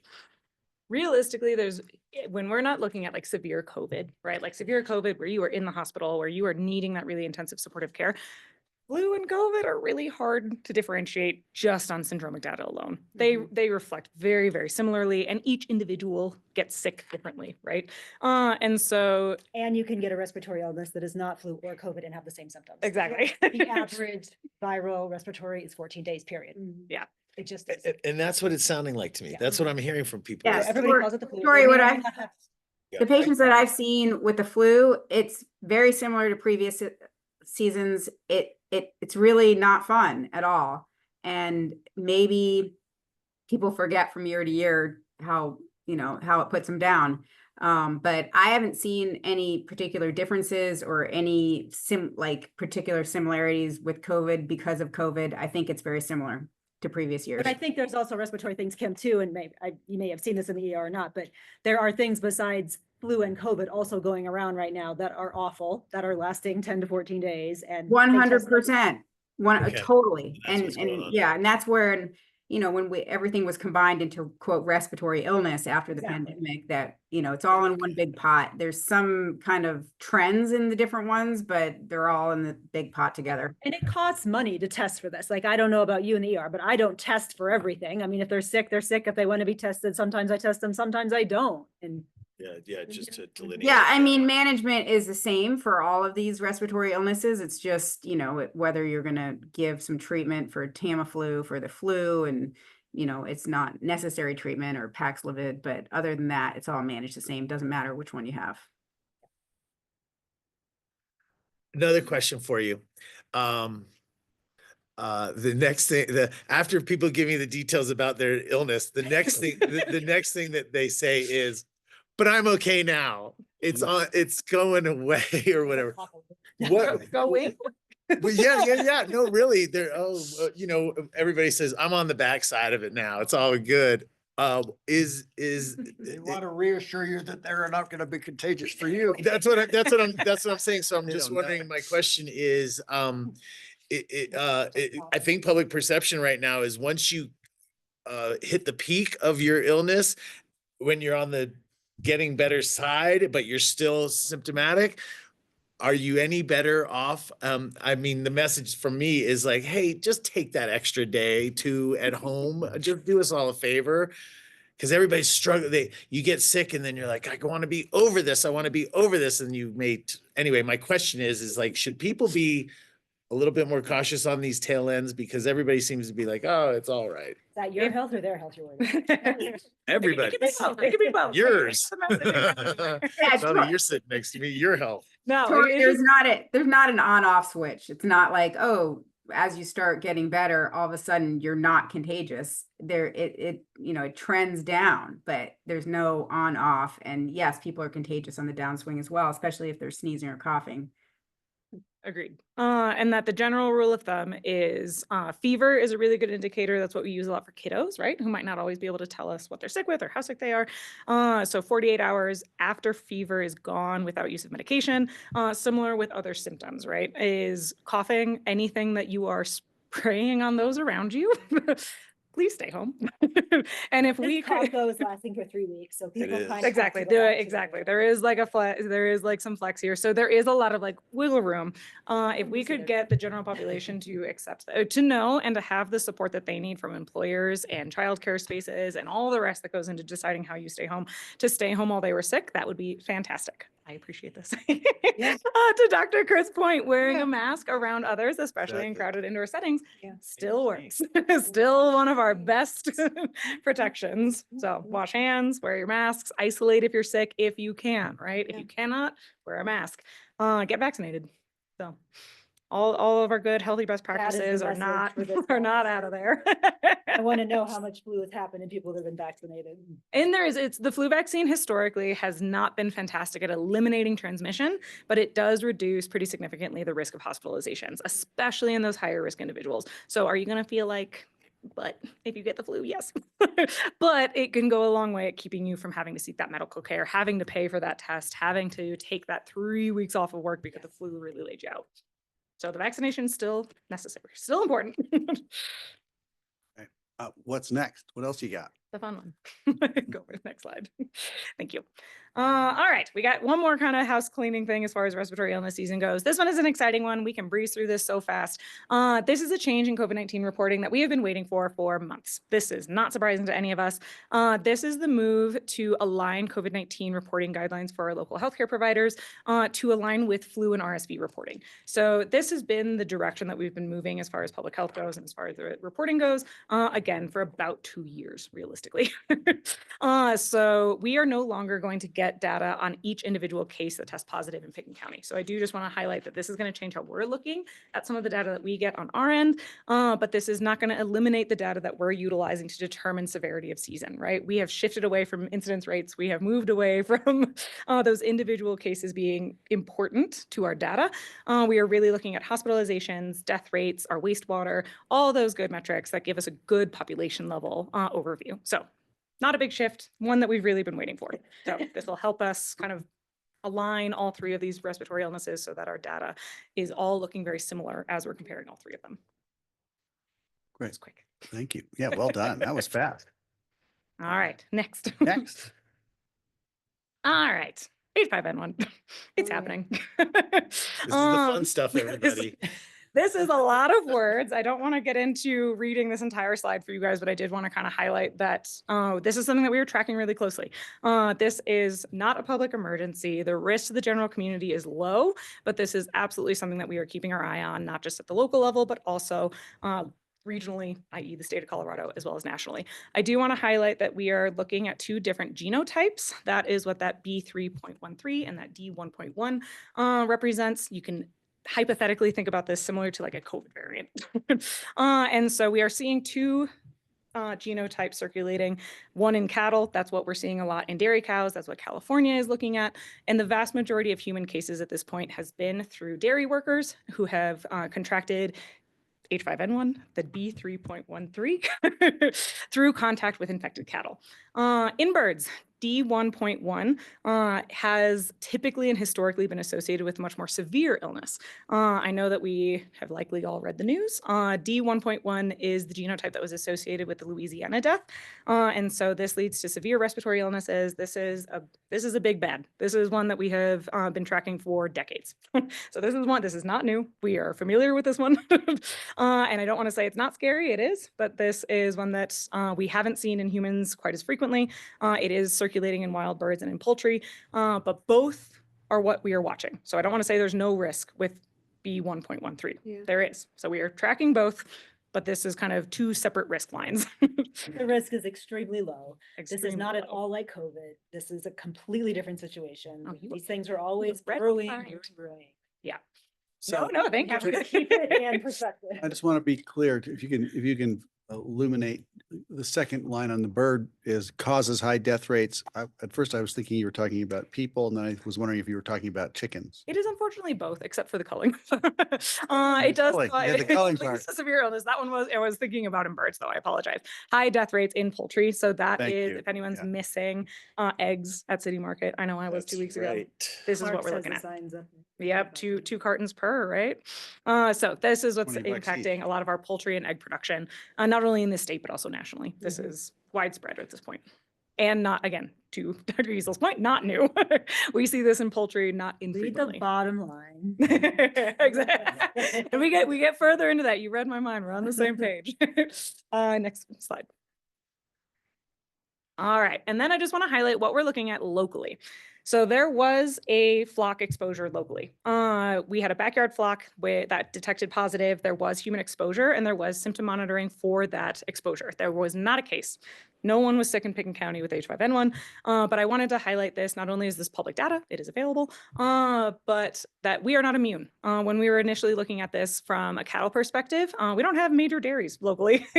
And so we didn't think that we would escape scot-free, but I do just want to highlight that there is risk locally. And sort of in the next next thing we'll get into how we can prevent that and how we're dealing with that. But what we are doing locally and how we get into how this isn't like COVID is that we already have surveillance in place. Flu surveillance has been in place, again, for decades. So we do have wastewater detection set up. So we are not only able to look at our flu levels locally in our wastewater, but we can actually sequence that down into that genotype. So we can look for H5N1, which is exciting. So that's what that heat map is on the right-hand side. It's a little weird to look at, but H5 is that top line that's all green. That means we don't have it in our wastewater. That's what I would like to keep seeing. And even if we do end up seeing it in our wastewater, I do want to highlight that that doesn't mean that's a human case. That could mean that a bird died and got flushed into our sewer system. That could mean somebody dumped some raw milk that was impacted, because there are a bunch of recalls right now. So that means a lot of different things. So even if we get this detection, I don't want to, it's not a crisis even then. This is just one of our tools that we can utilize to help track this at a community level. AVH is already, I know Dr. Levin will get into this more, but AVH already works with the state lab to send samples for sequencing. So that way we can identify if there's a case locally or someone that we suspect might be a case locally. There are already commercial labs that have H5N1 tests available. I'm not saying everyone needs to go get an H5N1 test. I am not. But that's not something that we had when COVID started, right? It took near 6 to 9 months to get a commercial lab to do a COVID-19 test. So that we already have that up and operational. That is already in our back pocket. Just so that we know any ill or sick wildlife that is detected, if you come across a dead bird or a bird that is acting sick, you can go ahead and contact the Colorado Department of Parks and Wildlife. They have an office down in Glenwood. They will come collect that bird. And if there's ever a reason to suspect that there is H5N1 involvement, they will send that for sequencing. And then the Colorado Department of Agriculture is responsible for exactly what they did with this infected flock. They came in, they investigated, they sequenced, and they culled. And so there is a lot going on already to prevent spillover into human population. But that's all at this big kind of regional local scale.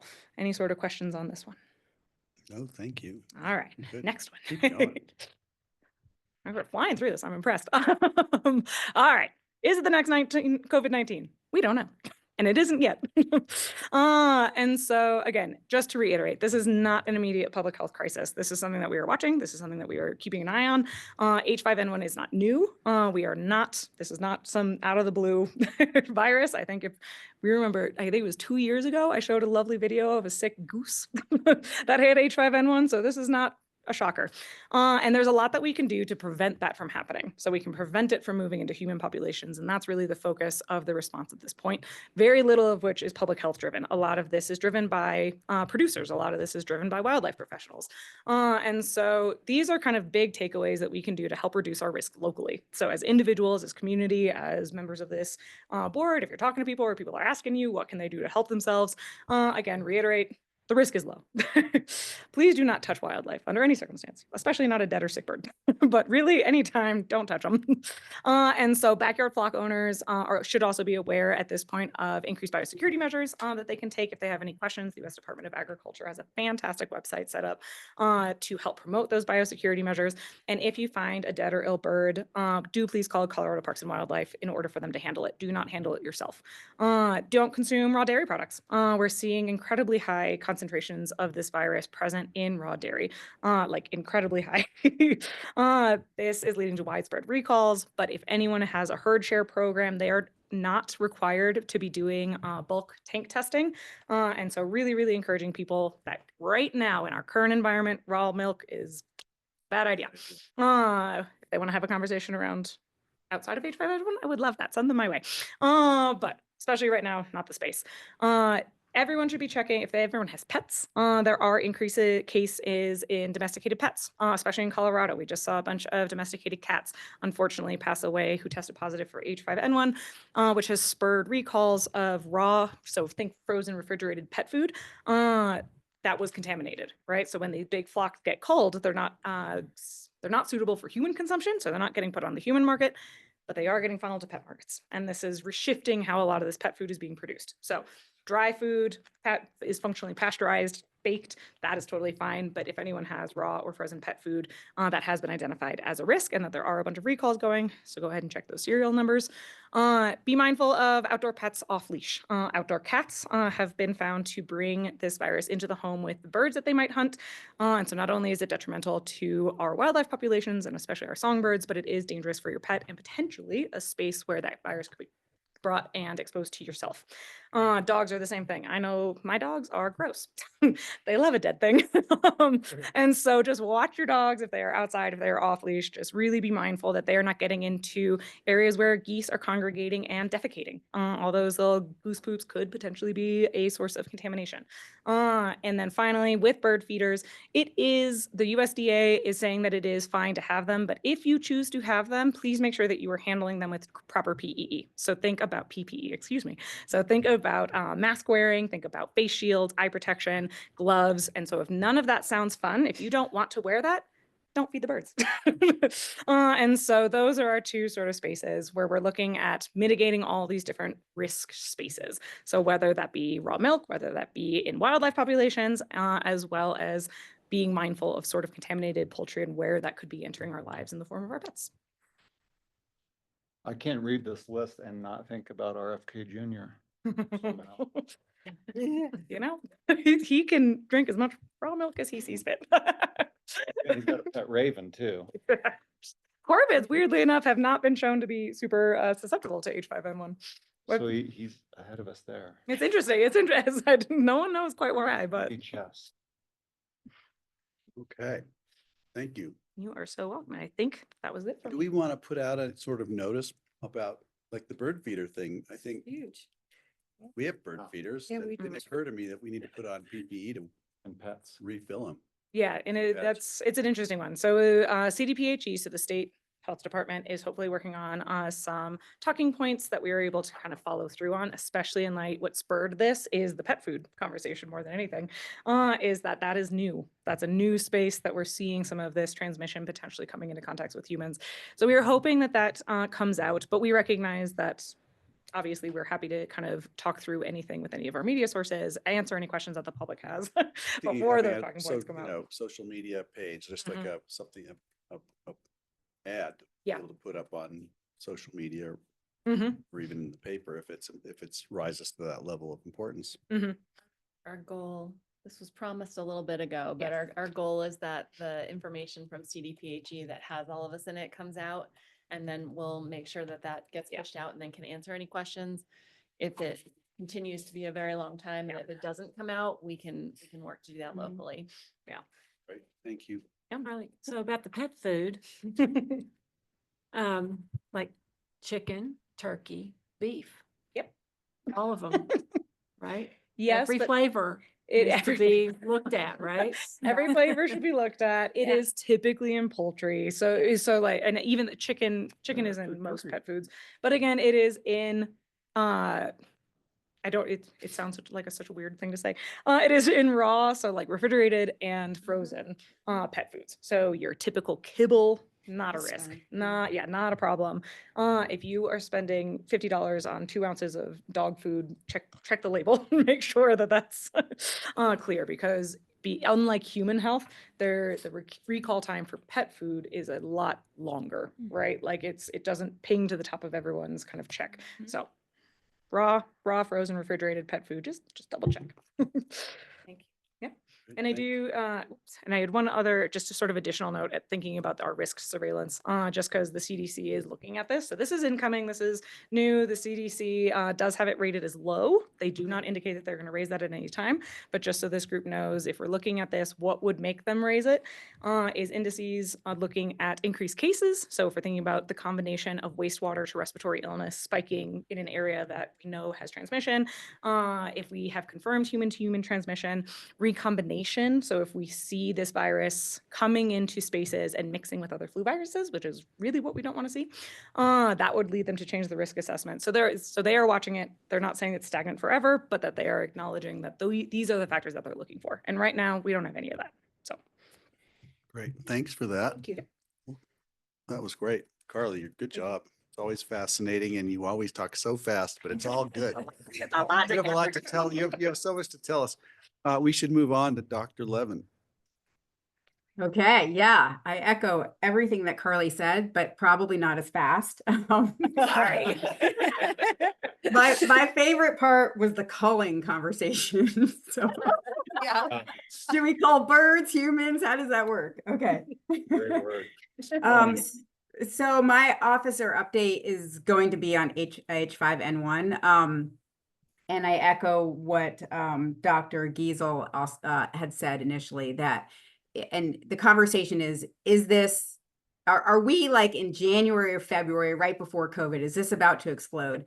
And I think it's very different. I think it's very different. We are in a low risk. My overall message, I think, from these slides is going to be, we are in a very low risk situation to the general public, but we need to be on high vigilance. We have tools. We know this virus. We have vaccines stockpiled. We have tools of prevention that Carly talked about. We have tests. We have surveillance.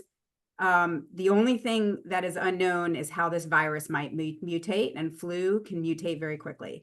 So that is kind of the big unknown. But at this moment, I do not see that we are in a COVID situation. I see there's potential, but we have a lot of tools in our toolbox. So just to move forward, yes, we know about this virus. So HPAI, highly pathogenic avian influenza, which is H5N1. That first emerged in 1997. It's spread by migratory birds.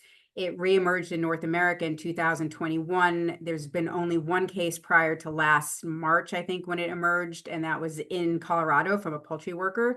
And so in March, it started first being recognized in dairy cows and mastitis. The virus kind of congregates in the udders, and it spreads that way. And now it has kind of spread throughout the United States.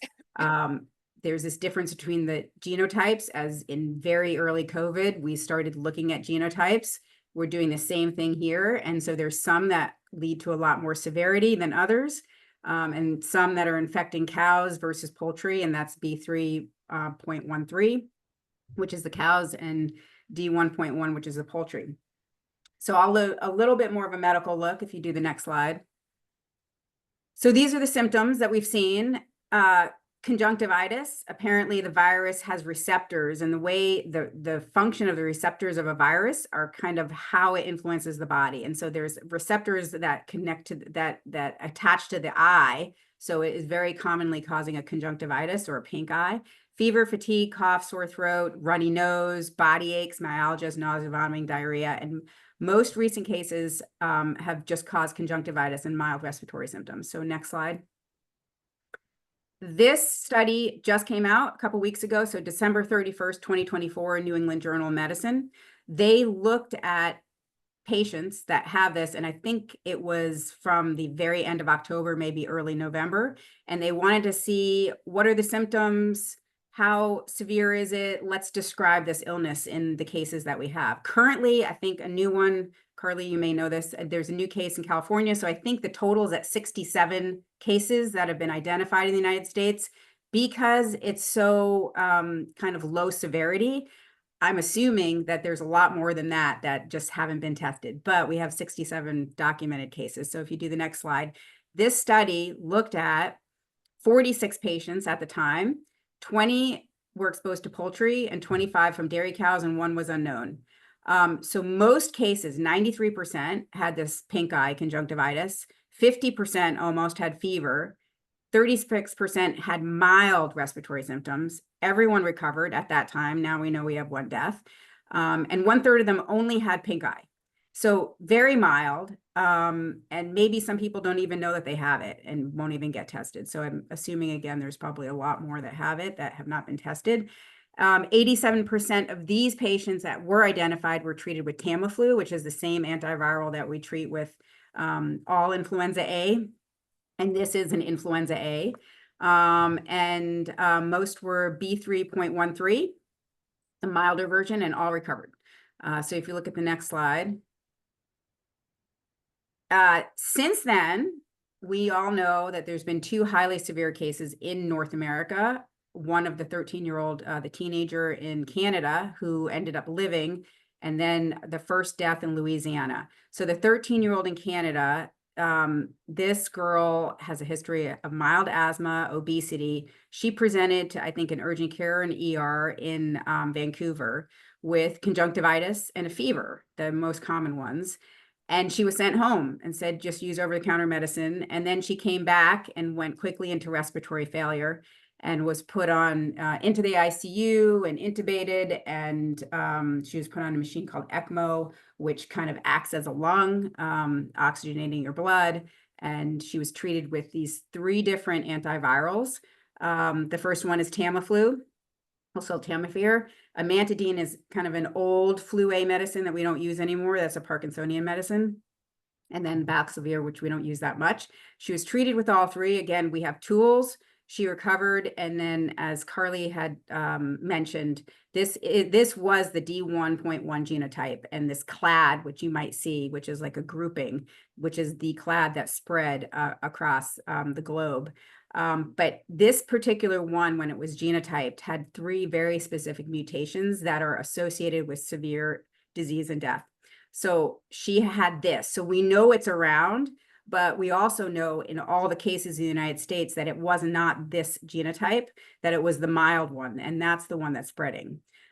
So again, this is my low risk, high vigilance. So we have these genotypes that are apparently around, but at a very low number. And with high vigilance, hopefully we'll be able to keep this in check. So the 65-year-old male in Louisiana, I couldn't find a lot more information except from what everybody knows. Age and underlying medical conditions put him at risk for any type of influenza, not just this one. People are dying from regular flu as well. And so we have to put this in perspective. This is not unexpected that somebody would die from H5N1. It's not a huge alarmist thing. It's very unfortunate. But again, we have deaths from H1N1. And so this is not to be unexpected.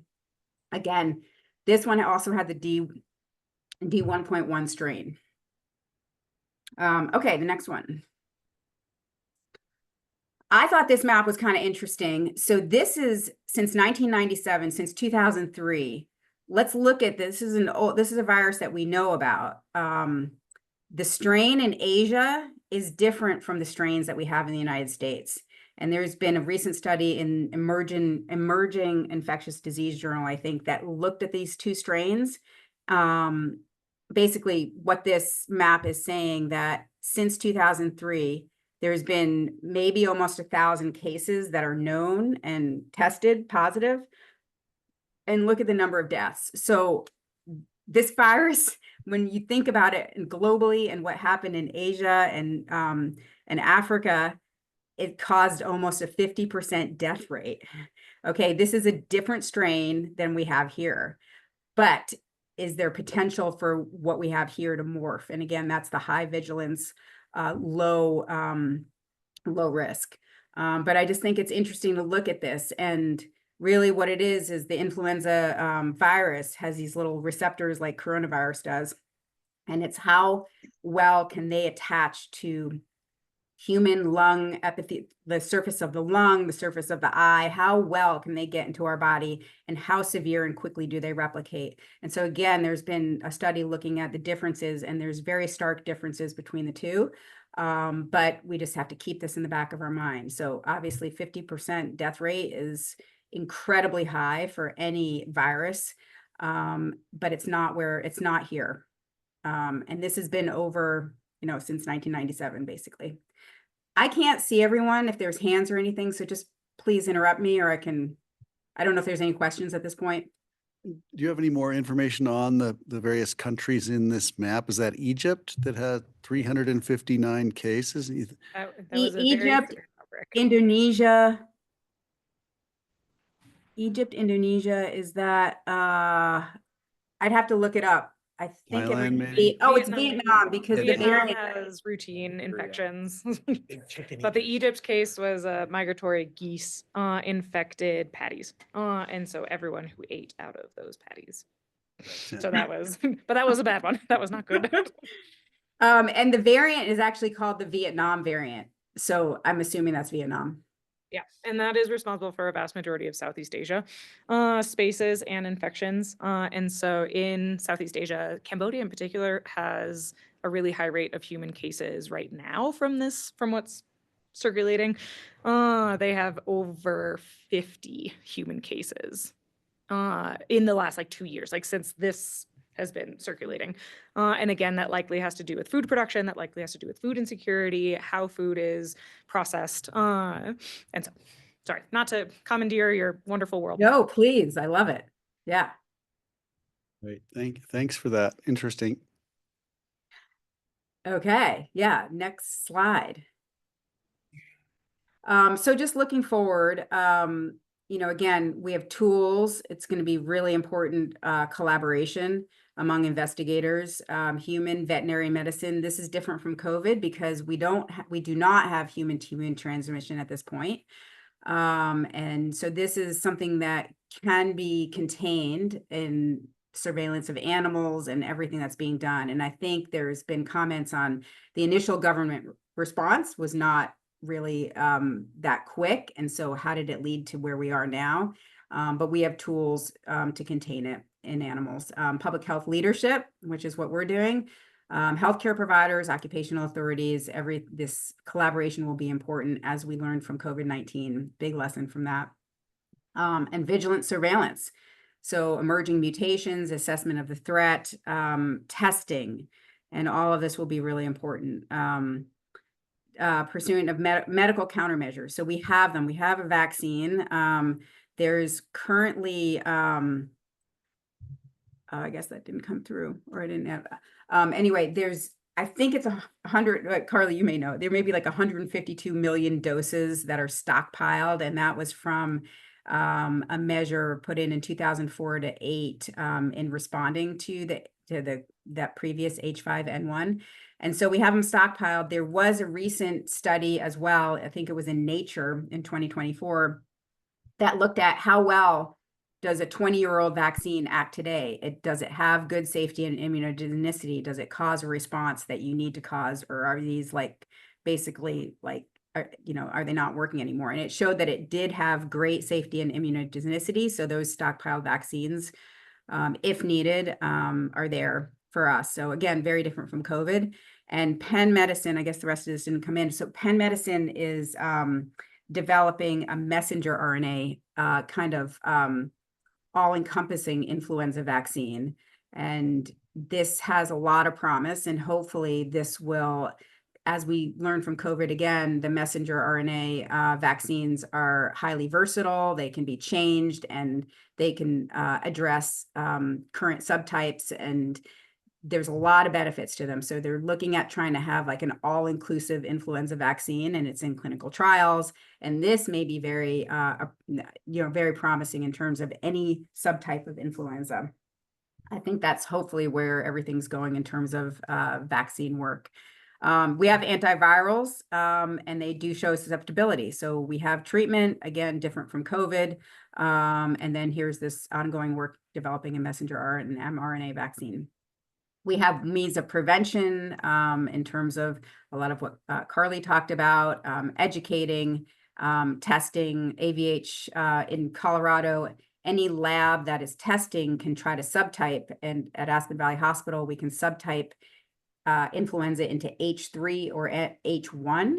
And so if it does not subtype into one of those two, then it will automatically be sent to the state lab for subtyping to see if it's H5. So far, there have been none of all the testing that's been done at Aspen Valley Hospital, they have all subtyped to either H3 or H1, mostly H1, H1N1 is the most common. So again, the risk is low. Our vigilance needs to remain high, and we have tools, and we need to just be on alert for, I'm sorry, hold on just a second. We just need to be on alert for these mutations that might happen with influenza. So the influenza virus, which I think I have one more slide. Yep. So these little receptors on the outside are kind of key to what is going to happen going forward. And will they mutate? These are the H and the N's. And so the H attaches to the human body. The N allows for viral release once they've been made. And so if H mutates to a point where it can attach quickly and is very highly infectious, and if it replicates quickly, then we may be in more trouble. So we'll see what happens. And so just high alert. but current situation is, I think, we're pretty good. Could you enlighten us? Is this an animation? Is this an illustration by an artist based on the description of what they think this might look like, or is this an actual image? I think this is an image, but I'm not Looks sure. like an Good image to question. me. Probably an EM or electron microscope. Electron yeah. microscope, so that's the image. That's It's actually kind of cute, really. You know, you could I put can- big can, eyes on it and it would be the next character. I can frame it for you if you want. Yeah. Google eyes on it and it'll Plush be a toy. Disney character. Okay. That could be a Thank you toy. for that. Okay, next, the most exciting part of today's program. Kim. Thank you for that, Dr. Thanks, Kim. Levin. Very, very good. Kim. Too bad you're not here skiing. Skiing's great. Round robin. Okay, Dr. Curtin was talking, he kind of took the lead after Ellen's comments about air quality. And since you're an expert on that topic and you brought it up, I'd like to just begin the round robin with you. When I hear someone come in and tell us about a problem we have, it's like, yes, we have concerns about air quality and microplastics, but I think they're ubiquitous and they're global. What are we going to do? What can we do locally about it that is actually practical? And that's where I get stuck. And I'm hoping I can We're start. stuck on a lot of issues here, like the PFAS, which are the plastics, polyfluoral sulfonated substances, where there are hundreds of them. Some of them apparently last longer than others. The situation with the air quality, I consider more a combination of the airport end of the runway, the highway, plus the Burlingame population that is there, I think more than 500 people likely, and then the kids at Buttermilk. So I think there are a lot of reasons to really motivate doing a kind of not just a spot check by someone who comes in and does some tests and charges $100,000 to the county, but sets up more of a kind of a longer term continuous concentration on that special part of Pitkin County. Right. Okay. So my next, we can go to. I was Kurt's. involved with studies of this sort in Denver that we did through the emergency room at the old University of Colorado Medical Center. I was involved with stuff that we did as the Eisenhower and Johnson County tunnels opened up. I've researched what they've done in LA with the Children's Health Study because children are more susceptible, particularly children with asthma from the standpoint of respiratory problems. Got it. Okay. The next question I would have after that is, what do we do when we get this data? And Kurt, I see you've joined us. Thank you. So I think a couple of things. So Ellen's comments on ultrafine particles, I think she said fine. And when talking with her, we talked about ultrafine, which are different. If you remember in July, we talked a little bit about it, the ambient air quality standards. We had the city here to talk about that in their program, and then us as well. So fine particles are PM 2.5 microns or less, and then ultrafine are 0.1 microns. So there's that 25 times size difference that we're talking about. Those go directly into the blood. Right, and both go directly to the blood, but obviously the smaller are even more readily absorbed. And we have research that shows that those are health concerns without a doubt. I think the challenge with ultrafine particles right now is there's not a standard then when we talk about, well, what is bad, right? We know that there's concerns around that, but when we look at PM 2.5, we know that at a concentration, in this case, if we talk about like an annual concentration over an entire year, you know, there's a regulatory standard that says 9 micrograms per cubic meter or less is what we want to see. So getting that information with ultrafine particles and actually putting it into a dose and concentration is the important thing. And I think what we need to be doing is getting the State Health Department and the EPA on board either to address PM 2.5 is protective enough of ultrafine particles as well, or there needs to be a new standard there, right? Because we can collect all the data we want, but we need to understand what does that mean? If I come back saying, well, the concentration is 1 part per million, is that okay? Is that not okay? And that's I think the biggest gap we have I right now. think We the need to, ultrafine is really sort of The new research at EPA this point. guidelines, I'm sure will cover. yes, You need to have a kind of 2.5, 10, and then the oxides of nitrogen and ozone. right. But the problem is what we do with it, right? I mean, what even happened to the data you did on the Eisenhower and I forgot the other name, the Johnson. tunnels. Johnson. thank you. Johnson. I hope it would motivate doing something about it, improving the traffic for one reason. But I can't imagine it has. It's only gotten worse over the past 20 years. It's possible they improved the ventilation. You know, if airflow dilution in air is With probably the airports, solution. you can create these huge ridges of land, which they do in some, they go up like 20 or 30 feet. Of land. Berms. Big burn. Berms. Okay. Big fan. Yeah, yeah. Dilution is the solution to our pollution, right? There you have it. Is Liz. this, I agree with that. is this part of the airport expansion plan? So, thank you. That was the other piece that I wanted to talk a little bit about too. So, I am, and CJ, the city environmental health director as well, are part of the group working with contractor around air quality study at the airport. We're moving forward with that. We've been talking about that. Contractor Mead and Hunt has been hired, looking at the pollution sources coming out of the airports. We've made recommendations on what to measure. We met in December to refine some proposal that they had. What they originally gave us was a proposal that said, here's kind of a minimum, here's what we want to do for air quality, here's what we think a medium air quality program, and here's what a super robust program would look like. So we came back in December and agreed essentially to the medium piece of that program with some exceptions or some additions depending on regulation. So the one is ultrafine particles. What do we do with that? The recommendation was that once we get a standard, we measure for it. So what we have is a recommendation right now for a site location that we can implement that once we get the additional data we need around how do we address this. And that can be moved quickly. So we can stand that up quickly once we know that that we're looking into getting a standard in place or how we're going to address that, so that we can get some background data. That was one of the other pieces that we debated. Where do we land with background data? And again, knowing that there are a lot of changes going on in the airport, where do does that data of value? And knowing that we can stand something up months, if not a year before we actually have that criteria, then I think that's where that data If you becomes look really at useful. Los Angeles, where they have all the fires, that's like sea level. In Denver, they're at 5,000 feet, so the air is more dispersed. And here we're even higher, so it disperses more easily. So I'm just wondering if we're not going to get regulations. I mean, we're kind of hoping on something that's really unlikely to come. So are there other airports that have done similar things and put in berms that you could look at there? That's the other piece that we've instructed the contractors to look at and get some back to us on some data on that. Because if they come back with some data that says that other airports have done this and we think it really does make sense, then I think we're prepared to actually go ahead and take that action. Has been done in Chicago at Midway Airport, which is right in the middle of the old Right. city.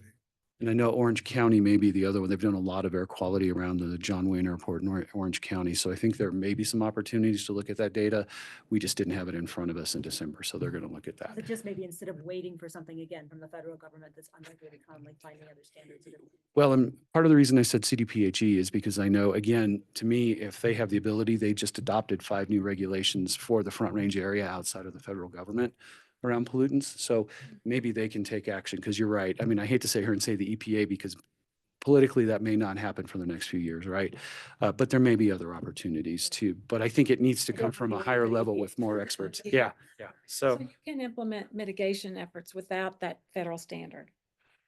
We can, but if you don't understand what the levels are that you need to mitigate to or be worried about, right? I mean, I think you need to understand that before we start talking about that. So I think that's the really important piece, right? Because otherwise you could be wasting money, and I don't, it's taxpayers' money. We want to make sure we're mindful of that. And we have other pieces that we want to measure now, right? We want to go ahead and address the pieces that we know around ambient air quality standards and VOCs, right? So that's the recommendation. Again, the complaint that you get from buttermilk or even folks that live in the ABC is sometimes they're smelling what we presume to be odors from VOCs. But again, your nose can detect things, but we don't necessarily know the level. So we want some real measurements to understand from that data, what are we looking at in terms of VOCs? And the important thing to me is, and again, I think Dr. Kurt was talking a little bit about this, it needs to happen over several periods of time. When you measure VOCs, it's not necessarily an instrument that you just sit out there and it's a real-time thing you're doing all the time. You go out with a bottle that's been vacuumed and you pull that Temperatures in sample Winter and summer also. and you take it to the lab. But it's important because we know there are variations because we have temperature inversions, right? And so, and I think that the correlation with people smelling things probably has to do with that. So we can't just go out once, measure it and say, oh, it's great. We need to be out there several times to do that. But those are labor intensive things. Prevailing winds, all those factors. So we're working on that. The other thing I wanted to point out, I've said this and CJ as well has been saying this, it's not just about the airport, right? We know that there are other sources of pollution, the highway probably being one if you think about all the cars as an entity with the highway. So air pollution coming from that too. How is that impacting health in this area? Brian Dougherty and I are both doing some training. The county is installing a camera system along Highway 82 looking at traffic loads. My understanding is that the system that we're able to use will actually help us with understanding pollution as well. So Brian and I are getting trained on that here at the end of the month. And hopefully then we'll have some more information around some data with the highway to understand in conjunction with the airport data, how these two intermix and then what does that overall look like, big picture. So Can you brief us on that when you have more information? That's a interesting topic to, if we're monitoring the highway, Yeah. where are we doing it and what's the information? Yeah. I think that's really important. I wanted to say that it would be great to be measuring it now and to have been. I just have anecdotally the stories coming out of San Francisco where the increase in electric vehicles was great enough that they actually noticed a drop in air pollution in urban San Francisco. And they attribute it entirely to people abandoning gas-powered vehicles. And I think we're actually on track doing that. We're moving very rapidly with electrification. And so we may actually see a decrease. I don't know how soon before it's noticeable, but it'd be great to be able to measure that if indeed that will happen as electric vehicles come online. I Right. think Colorado is almost, at the end of this last year, I wouldn't be surprised if it's a 30% of new car sales are electric already. And we're way ahead of California even now. And that's one of my questions about this camera system, because I think I heard, so don't quote me, but what I think I heard is that it will be able to use artificial intelligence to differentiate between things like electric vehicles, large heavy-duty diesel vehicles, which again, those heavy-duty diesel vehicles also produce ultrafine particles. Sure. That's part of what you All see the in tires hood. do, right? Right, so there's, in tires and dust tend to be the larger particles. are but bigger, okay. Yeah, the That's engine soot PM10. coming out of that can as well. I can't relate it to what it does with an aircraft. I don't know how to the comparison yet, but it will help us. And so that's one of the hopes too. The other thing I forgot with the airport, really quick, the airport is going to be closed in May for repairs. So one of the things we're trying to have the contractor do is speed up getting everything in place. There's a goal to have it in place before the closure so that we actually get some background information with that minimal operation that will be happening. To see the difference. Yeah, so that we can see a difference. So that's the goal right now, is to try to get that air monitoring up in place before that, so we can then start to have some comparative data. Great. That'd be great. Thank you for that. That's Mhm. good to know that I've been talking to Ellen Anderson about this for eight years probably. And she's always frustrated because she doesn't perceive anything happening, but things are happening. And we've bounced around a little bit between various types of monitoring, but it seems as if we're moving in the right direction and we're gathering data. What we'll end up doing with it, I don't think Buttermilk's going to move their operation, and the airport isn't going anywhere. So what happens with it, we don't know, but maybe there's some sort of mitigation or remediation that could happen. And so this is great. While we're planning an airport, it's great to have this data coming. Berms. Maybe berms, fans, I think the data needs to drive that. Berms can be We'll look at the diverting data, too. right, sure. right? Maybe there's no issue. Maybe There's not an maybe issue. there, or, and it's a perceived issue, maybe it is issue, and then we can arrest it, but I think we need to get the data first to drive what. Wind what we speed need and to do. direction would probably have a lot to do with that. Yeah. Any other round robin items? We should keep moving. Other topics? Bicycle helmets? Uh, I shared this at the last meeting, right? Tori, go ahead. I was just thinking about our current, again, going back to youth usage. I was thinking about our current messaging. The city of Aspen has what, I think we're at 12 or 13 marijuana dispensaries. Half a dozen or one more than that, liquor stores. And, maybe we should be doing a better job of messaging. I think the biggest thing that you see is maybe if you go to the convenience store across the street, there's a small sticker on the window that says tobacco purchases under 18, that kind of, I mean, it's just, but maybe we should be doing some more messaging that we're not doing right now.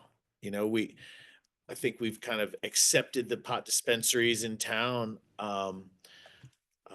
And it's statewide and, it's everywhere and this, that, and the other. But I don't know that anybody's really communicating that,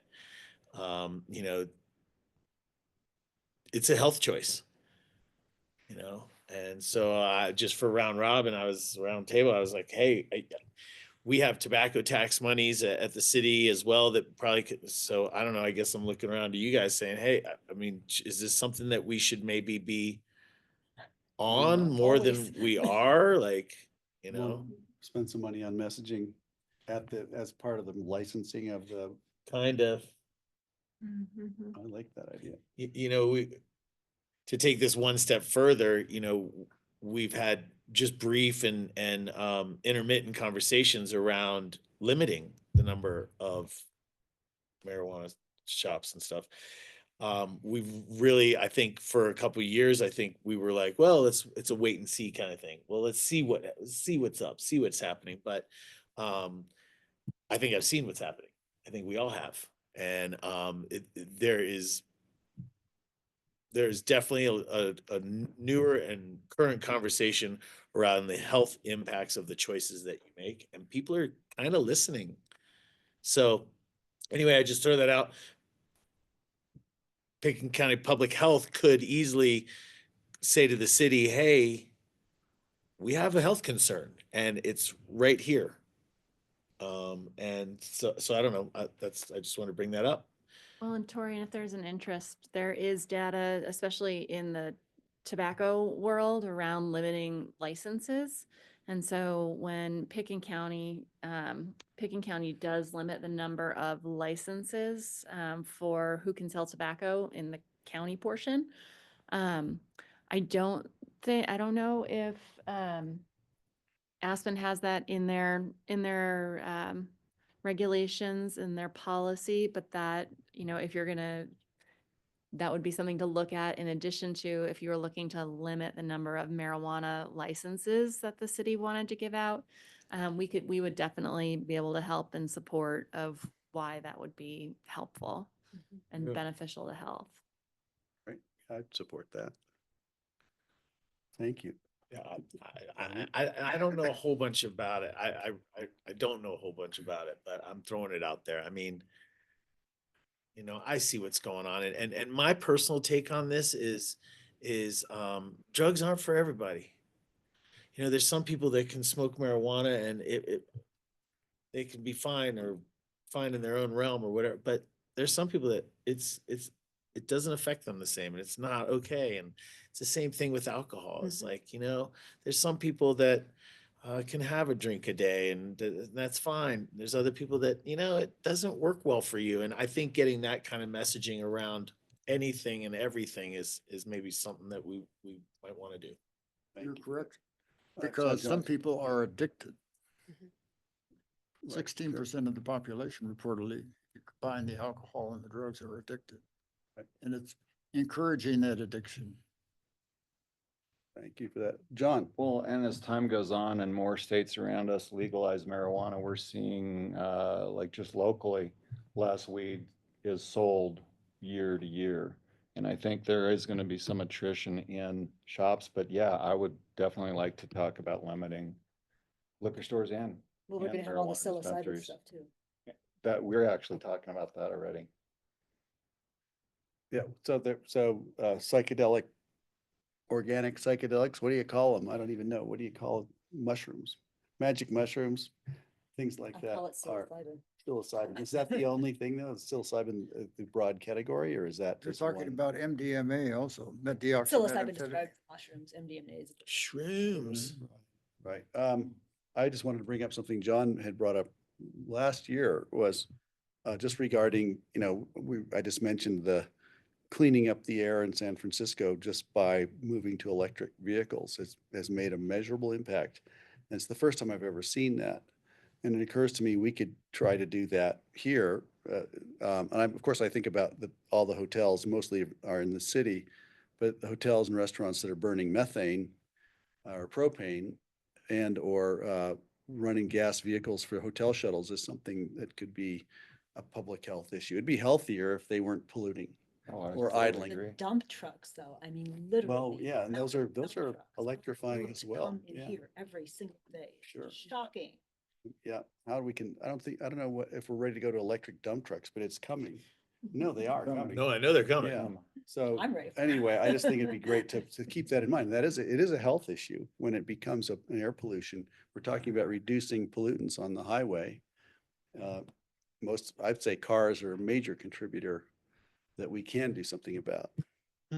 So just want to bring it up in round robin. So many problems. The round robin's over. We're done. We need to, our next meeting is April 17th. And if anybody else wants to throw anything in, we could talk for another 2.5 minutes and I'd be happy to. Greg, can I Stop put a there. plug in really quick Yeah. for something? So I think you all are familiar with, I'm co-leading the Lincoln Creek Work Group. The Roaring Fork Conservancy has a winter speaker series and we are doing that on Lincoln Creek.